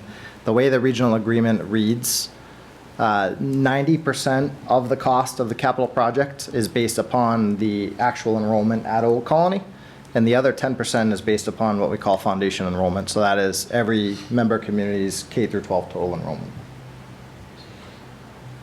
What's that translate? So 16.7% of the district's share translates to roughly 27 million based on today's concept numbers. The other question I had, you had mentioned that you have to turn away people that apply. How do you determine, how's that process? You get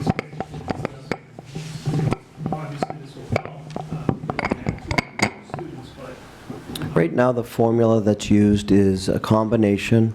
The number one criteria is attendance.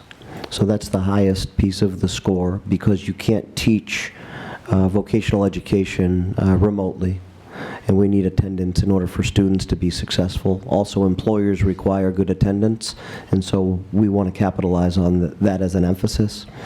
The second piece is grades. There's a misconception that grades are based on an honors level versus a non-honors level.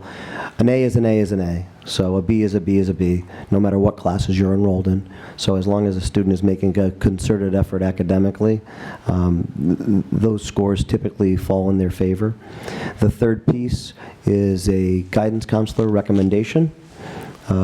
Another piece is an interview. We want to make sure that the students are truly interested in an Old Colony education, and then they're not choosing Old Colony because their friend is attending, or they just thought it was a good idea to attend. So there are 5 interview questions that every student is asked to identify their true interest. The last piece is severe discipline. So it's not a detention. It's not a, it's not a visit to the principal's office, but it's truly a 37H or a major violation that would result in a student being a safety concern in a setting where they're handling things like culinary knives, heavy equipment, and we want to make sure that every student is safe. And so for that reason, any severe discipline can be held against a student's candidacy. It's very rare that we see that, but it is an important piece of considering whether or not to put a student in a situation where they might be handling either heavy equipment or equipment that could be utilized as a weapon, so to speak. Is that helpful? Does every student come out with certification and ready for a job, if you will? Oh, I'm so glad you asked that question. Yes, 100%. So we have made a concerted effort as recently as last year in our business tech program to add licensures, credential, and that was the one program where we were struggling to figure out what the credential should be. And now we've got credentials in every single program, all 13. When students graduate, they are able to differentiate themselves from the pack. I always say I have 6 children. I have 5 daughters, and my son is the youngest of the crew. He's in 8th grade. He's just applied to Bristol Plymouth. And he said to me, "Dad, I want to be a plumber or an electrician, and then I want to go to business school and start my own company." And I said to him, "I wish someone had counseled me the way we've counseled you when I was younger, because there's a lot of opportunity." I love my job, don't get me wrong, but I think he's got a great vision for where he wants to go, and I think we're able to provide those opportunities for a lot of students. And some students will find something they love, and some students will say, "You know what, I thought this is what I wanted to do, and I'm no longer choosing to do that." But the skills that I've learned have translated into other successes that I'll carry with me, right? So I always say, no matter what they do, they're transferable skills, and that's a really important piece of the puzzle. Next again. I just want to clarify here. So there's no ask at this annual town meeting, April 8th? The only ask is to stay tuned, and we will absolutely have an ask for the budget. Glenn and I go back to, we've had a long-standing relationship, actually, because we worked together when Glenn was at Rochester, but I always call town administrators when we see a big increase in enrollment. And so early this year, I did call Glenn and tell him that we went from 78 to 92 students. Carver had the biggest jump in students from last year. That fluctuates. Sometimes it's other towns. This year it just happened to be Carver. So I did make the phone call, and I think the budgetary impact of that is real, because money follows students. So our ask this year at the meeting will just be that, money follows students. There will be an increase. I know that Sarah has a call scheduled with Karen tomorrow morning just to talk about the highest case projection, because we have not finalized our budget yet. But obviously, it's an increase as a result of the 14 additional students. Right, but not a separate article for... Not a separate article. There will be the interest piece. I know that the folks that spoke prior to us talked about the interest, the first few years of interest. So there will be interest on the feasibility piece, which was the $500,000 that was approved at last year's town meeting. So that is in our FY26 budget. Can I just go back on that for a second? I thought it was a $1 million feasibility study, of which $500,000 was in reserves that you had in place. $500,000 Old Colony covered from stabilization. The other $500,000 will be separated amongst the towns. Which I thought ours was about $100,000, but we didn't pay that up front.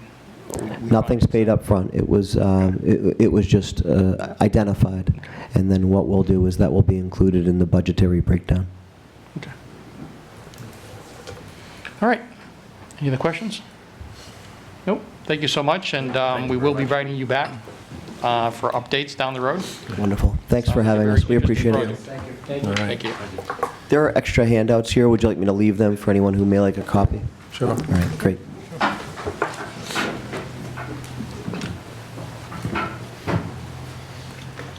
Just think we would go right back to town administrator updates, I guess. The member of the select board be willing to sign for a site supervisor for a civic project? Yeah, we do that at the end of the meeting? At the end of the meeting? Yeah. Thank you. We're almost ready to wrap up. Yeah, we're all set. You guys want to end your meeting? I'll make a motion to adjourn. Second. All right. Thanks. Just vote. All those in favor of adjourning, say aye. Aye. Aye. There you go. Make a motion to adjourn. Okay. Second, you have a vote? All voted? Yep, great. Thank you.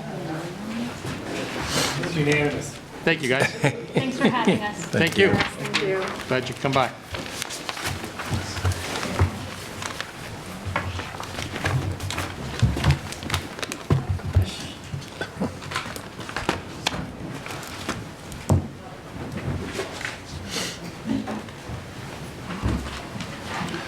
We let him off the hook. Snuck over. They've midtermed. Okay. All right. Sure, I'll go fairly quickly here, Mr. Chairman, I know it's getting late. The North Carver Water District update. We have assisted the North Carver Water District with 2 RFPs, and these, there've been some reiterations of these, gone back and forth with their attorney. The first one is for the distribution system operator. You remember this one? They're actually under order from DEP to get a distribution system operator. Even though the plant is not operating, we are still distributing water to our residents, so they need to have an operator for that. So that RFP is out on the street, and then they also have an RFP for what they're calling an inspection and evaluation of the water plant. So this would be the engineering study to see the cost to get the plant itself back up and running. So those both RFPs are out on the street. Boy, I don't have the dates memories. They're both at the end of February. The second one, the engineering one, got out a little bit later. It may be due, I want to say March 5th, but please don't quote me, but early March anyways, Mr. Chairman. But until then, Middleborough is still... Correct. Until then, Middleborough is still helping us out. They're still assisting us with replacing, going above and beyond, replacing water meters, backflow valves. I know they're still doing testing for us. I see those reports from them. So, yes, Middleborough is still helping us out. To kind of go over my goals, we had an opera update in North Carver, did the North Carver Water District. I will address the budget goal fairly soon. The good decision making by the board through accurate information. I continue to work on that. Working on the departments with succession planning right now, doing department head evaluation. So part of that process, just talk to them about the succession planning. It's a little bit all over the place. Some of the larger departments have assistant department heads who are ready to take over if the department head chooses to move on or retire or whatever. And some of the smaller departments, conservation, board of health, it's a little bit difficult. We might be talking about either a consultant or bringing back a previous employee on a part-time basis, just to kind of fill the gap until we can fill in that role again. But I'll lay that out for you, and more communication is better. And then the newsletter, newsletter seems to be going quite well. Staff has really embraced it, and they see it now as an avenue to get the things out. I think that was the intent of it. I know Carver doesn't have a local newspaper, so it's a way to get information out there. Just a quick point on this, the succession plan, and I mentioned this before, is it's also coverage if somebody's out on vacation and things like that. So if each of the departments have maybe key things they need to provide, for requests, financial information is a good one too, so if you need a report or something, it's just doing cross-training within the departments also to make sure that other people can cover if the primary person's not available, instead of saying, oh, they're on vacation for 2 weeks, so we got to wait till they get back. So we should identify the key things that department provides, to everybody, and make sure there's secondary coverage. I think that's just as important as also planning, because you're dividing that work too, so that if that person were to leave, the office would still know how to run and do the responsibilities. Yeah, I think one of the nice things that's in the town of Carver is the permitting, and if you will, the permitting departments, they're all clustered together, and they all function well together, so I think it was well laid out, quite honestly. I really do. Okay. Great. Just to go on for one other thing, just kind of, I did see the fire department, I think the chief has gone home. They received a state grant for $19,000. Their plan is to purchase Jaws of Life, which I am familiar with, and then a set of structural personal protective equipment, which I honestly, I'd never heard of that before. They described it as coat and pants, and I wish the chief were here to describe it a little bit more, but I couldn't give you more detail on that, Mr. Chairman. And then, again, on my goals, everybody should have the budget book. It is a balanced budget by the town administrator recommendations, so that goes over to the select board now. Again, I think we've got our next meeting, and then certainly at the meeting after that, go through it in more detail. But again, a first iteration of a balanced budget, so it is there as one of the goals. And that's all for me, Mr. Chairman. Thank you. And I appreciate the fact you guys put the budget book together. We're on track now to be able to have some time to analyze it before town meeting and make some good decisions. We just found out now we could have a cost going up at some particular point in time. I expect it's going to go up. Yes. For two things we didn't know, for the student enrollment plus the interest payment. Yep. So we probably should get that number as soon as we can. Yeah. I think they said they call tomorrow, and Yeah, there's a call in tomorrow. they'll get that number. So you'll have a new draft, new version going. You know, I did tell the chairman, I know it's a printed version, but this is probably number 10 coming out of my office already. So I'm sure. we've been over it, and I'll say it all the time, it happens every single year. Yep. You know, you refine these things and you move forward. And Are you revision controlling these so that is there a way that you're marking? Okay, so there's a way to tell on the pages that what version it is, so that if we do get a new page, it might be worth putting it on like the footers or something of things eventually, because if you change the page out or something of the version, we won't know if we got an old old copy. Right, so there's version 1 and there's a date on the page for each budget request. All right. And again, just that, you know, so many times with these budgets, really, we're changing pages and not the entire document. So we'll be, you know, inserting pages and removing pages as we move forward. Okay. Certainly in some of the smaller departments, the budgets really won't change at all. But. Yep. Great. Are you all set? Yes. Okay. We do have something that falls within the topics not anticipated within 48 hours of the meeting. There was a request for a one-day special liquor license for the Carver Sportsman's Club to be held, I think, Friday, January 24th, 2025, between 11 a.m. and 11 p.m. The license is for all alcoholic beverages. Would anyone like to make a motion? I'll make a motion to approve. Second that. We have a motion, we have a second. All those in favor say aye. Aye. Aye. Opposed? 0. Let's see, approval of the minutes for January 7th, 2025. Make a motion to approve. Second. We have a motion and a second. All those in favor say aye. Aye. Aye. Next item is an approval of the 26th Annual Best Buddies Challenge on Saturday, May 31st, 2025. Motion to approve. We have a motion and we have a second. All those in favor say aye. Aye. Aye. Opposed? 0. Select Board announcements, Mr. Ryan? It's cold out. I'd say stay warm and please look in on others and neighbors, and be cognizant of the fact that it's cold. If you haven't, please just check on other people and make sure they're okay. Mr. Hoffman? Side. The same. It's very important, especially it's getting real cold. Keep an eye on the neighbors. Yes. I don't have any announcements. Let's see. Next meeting is scheduled for February 11th, and I guess I'll take a motion to adjourn. Motion to adjourn. Second. All those in favor say aye. Aye. We are adjourned.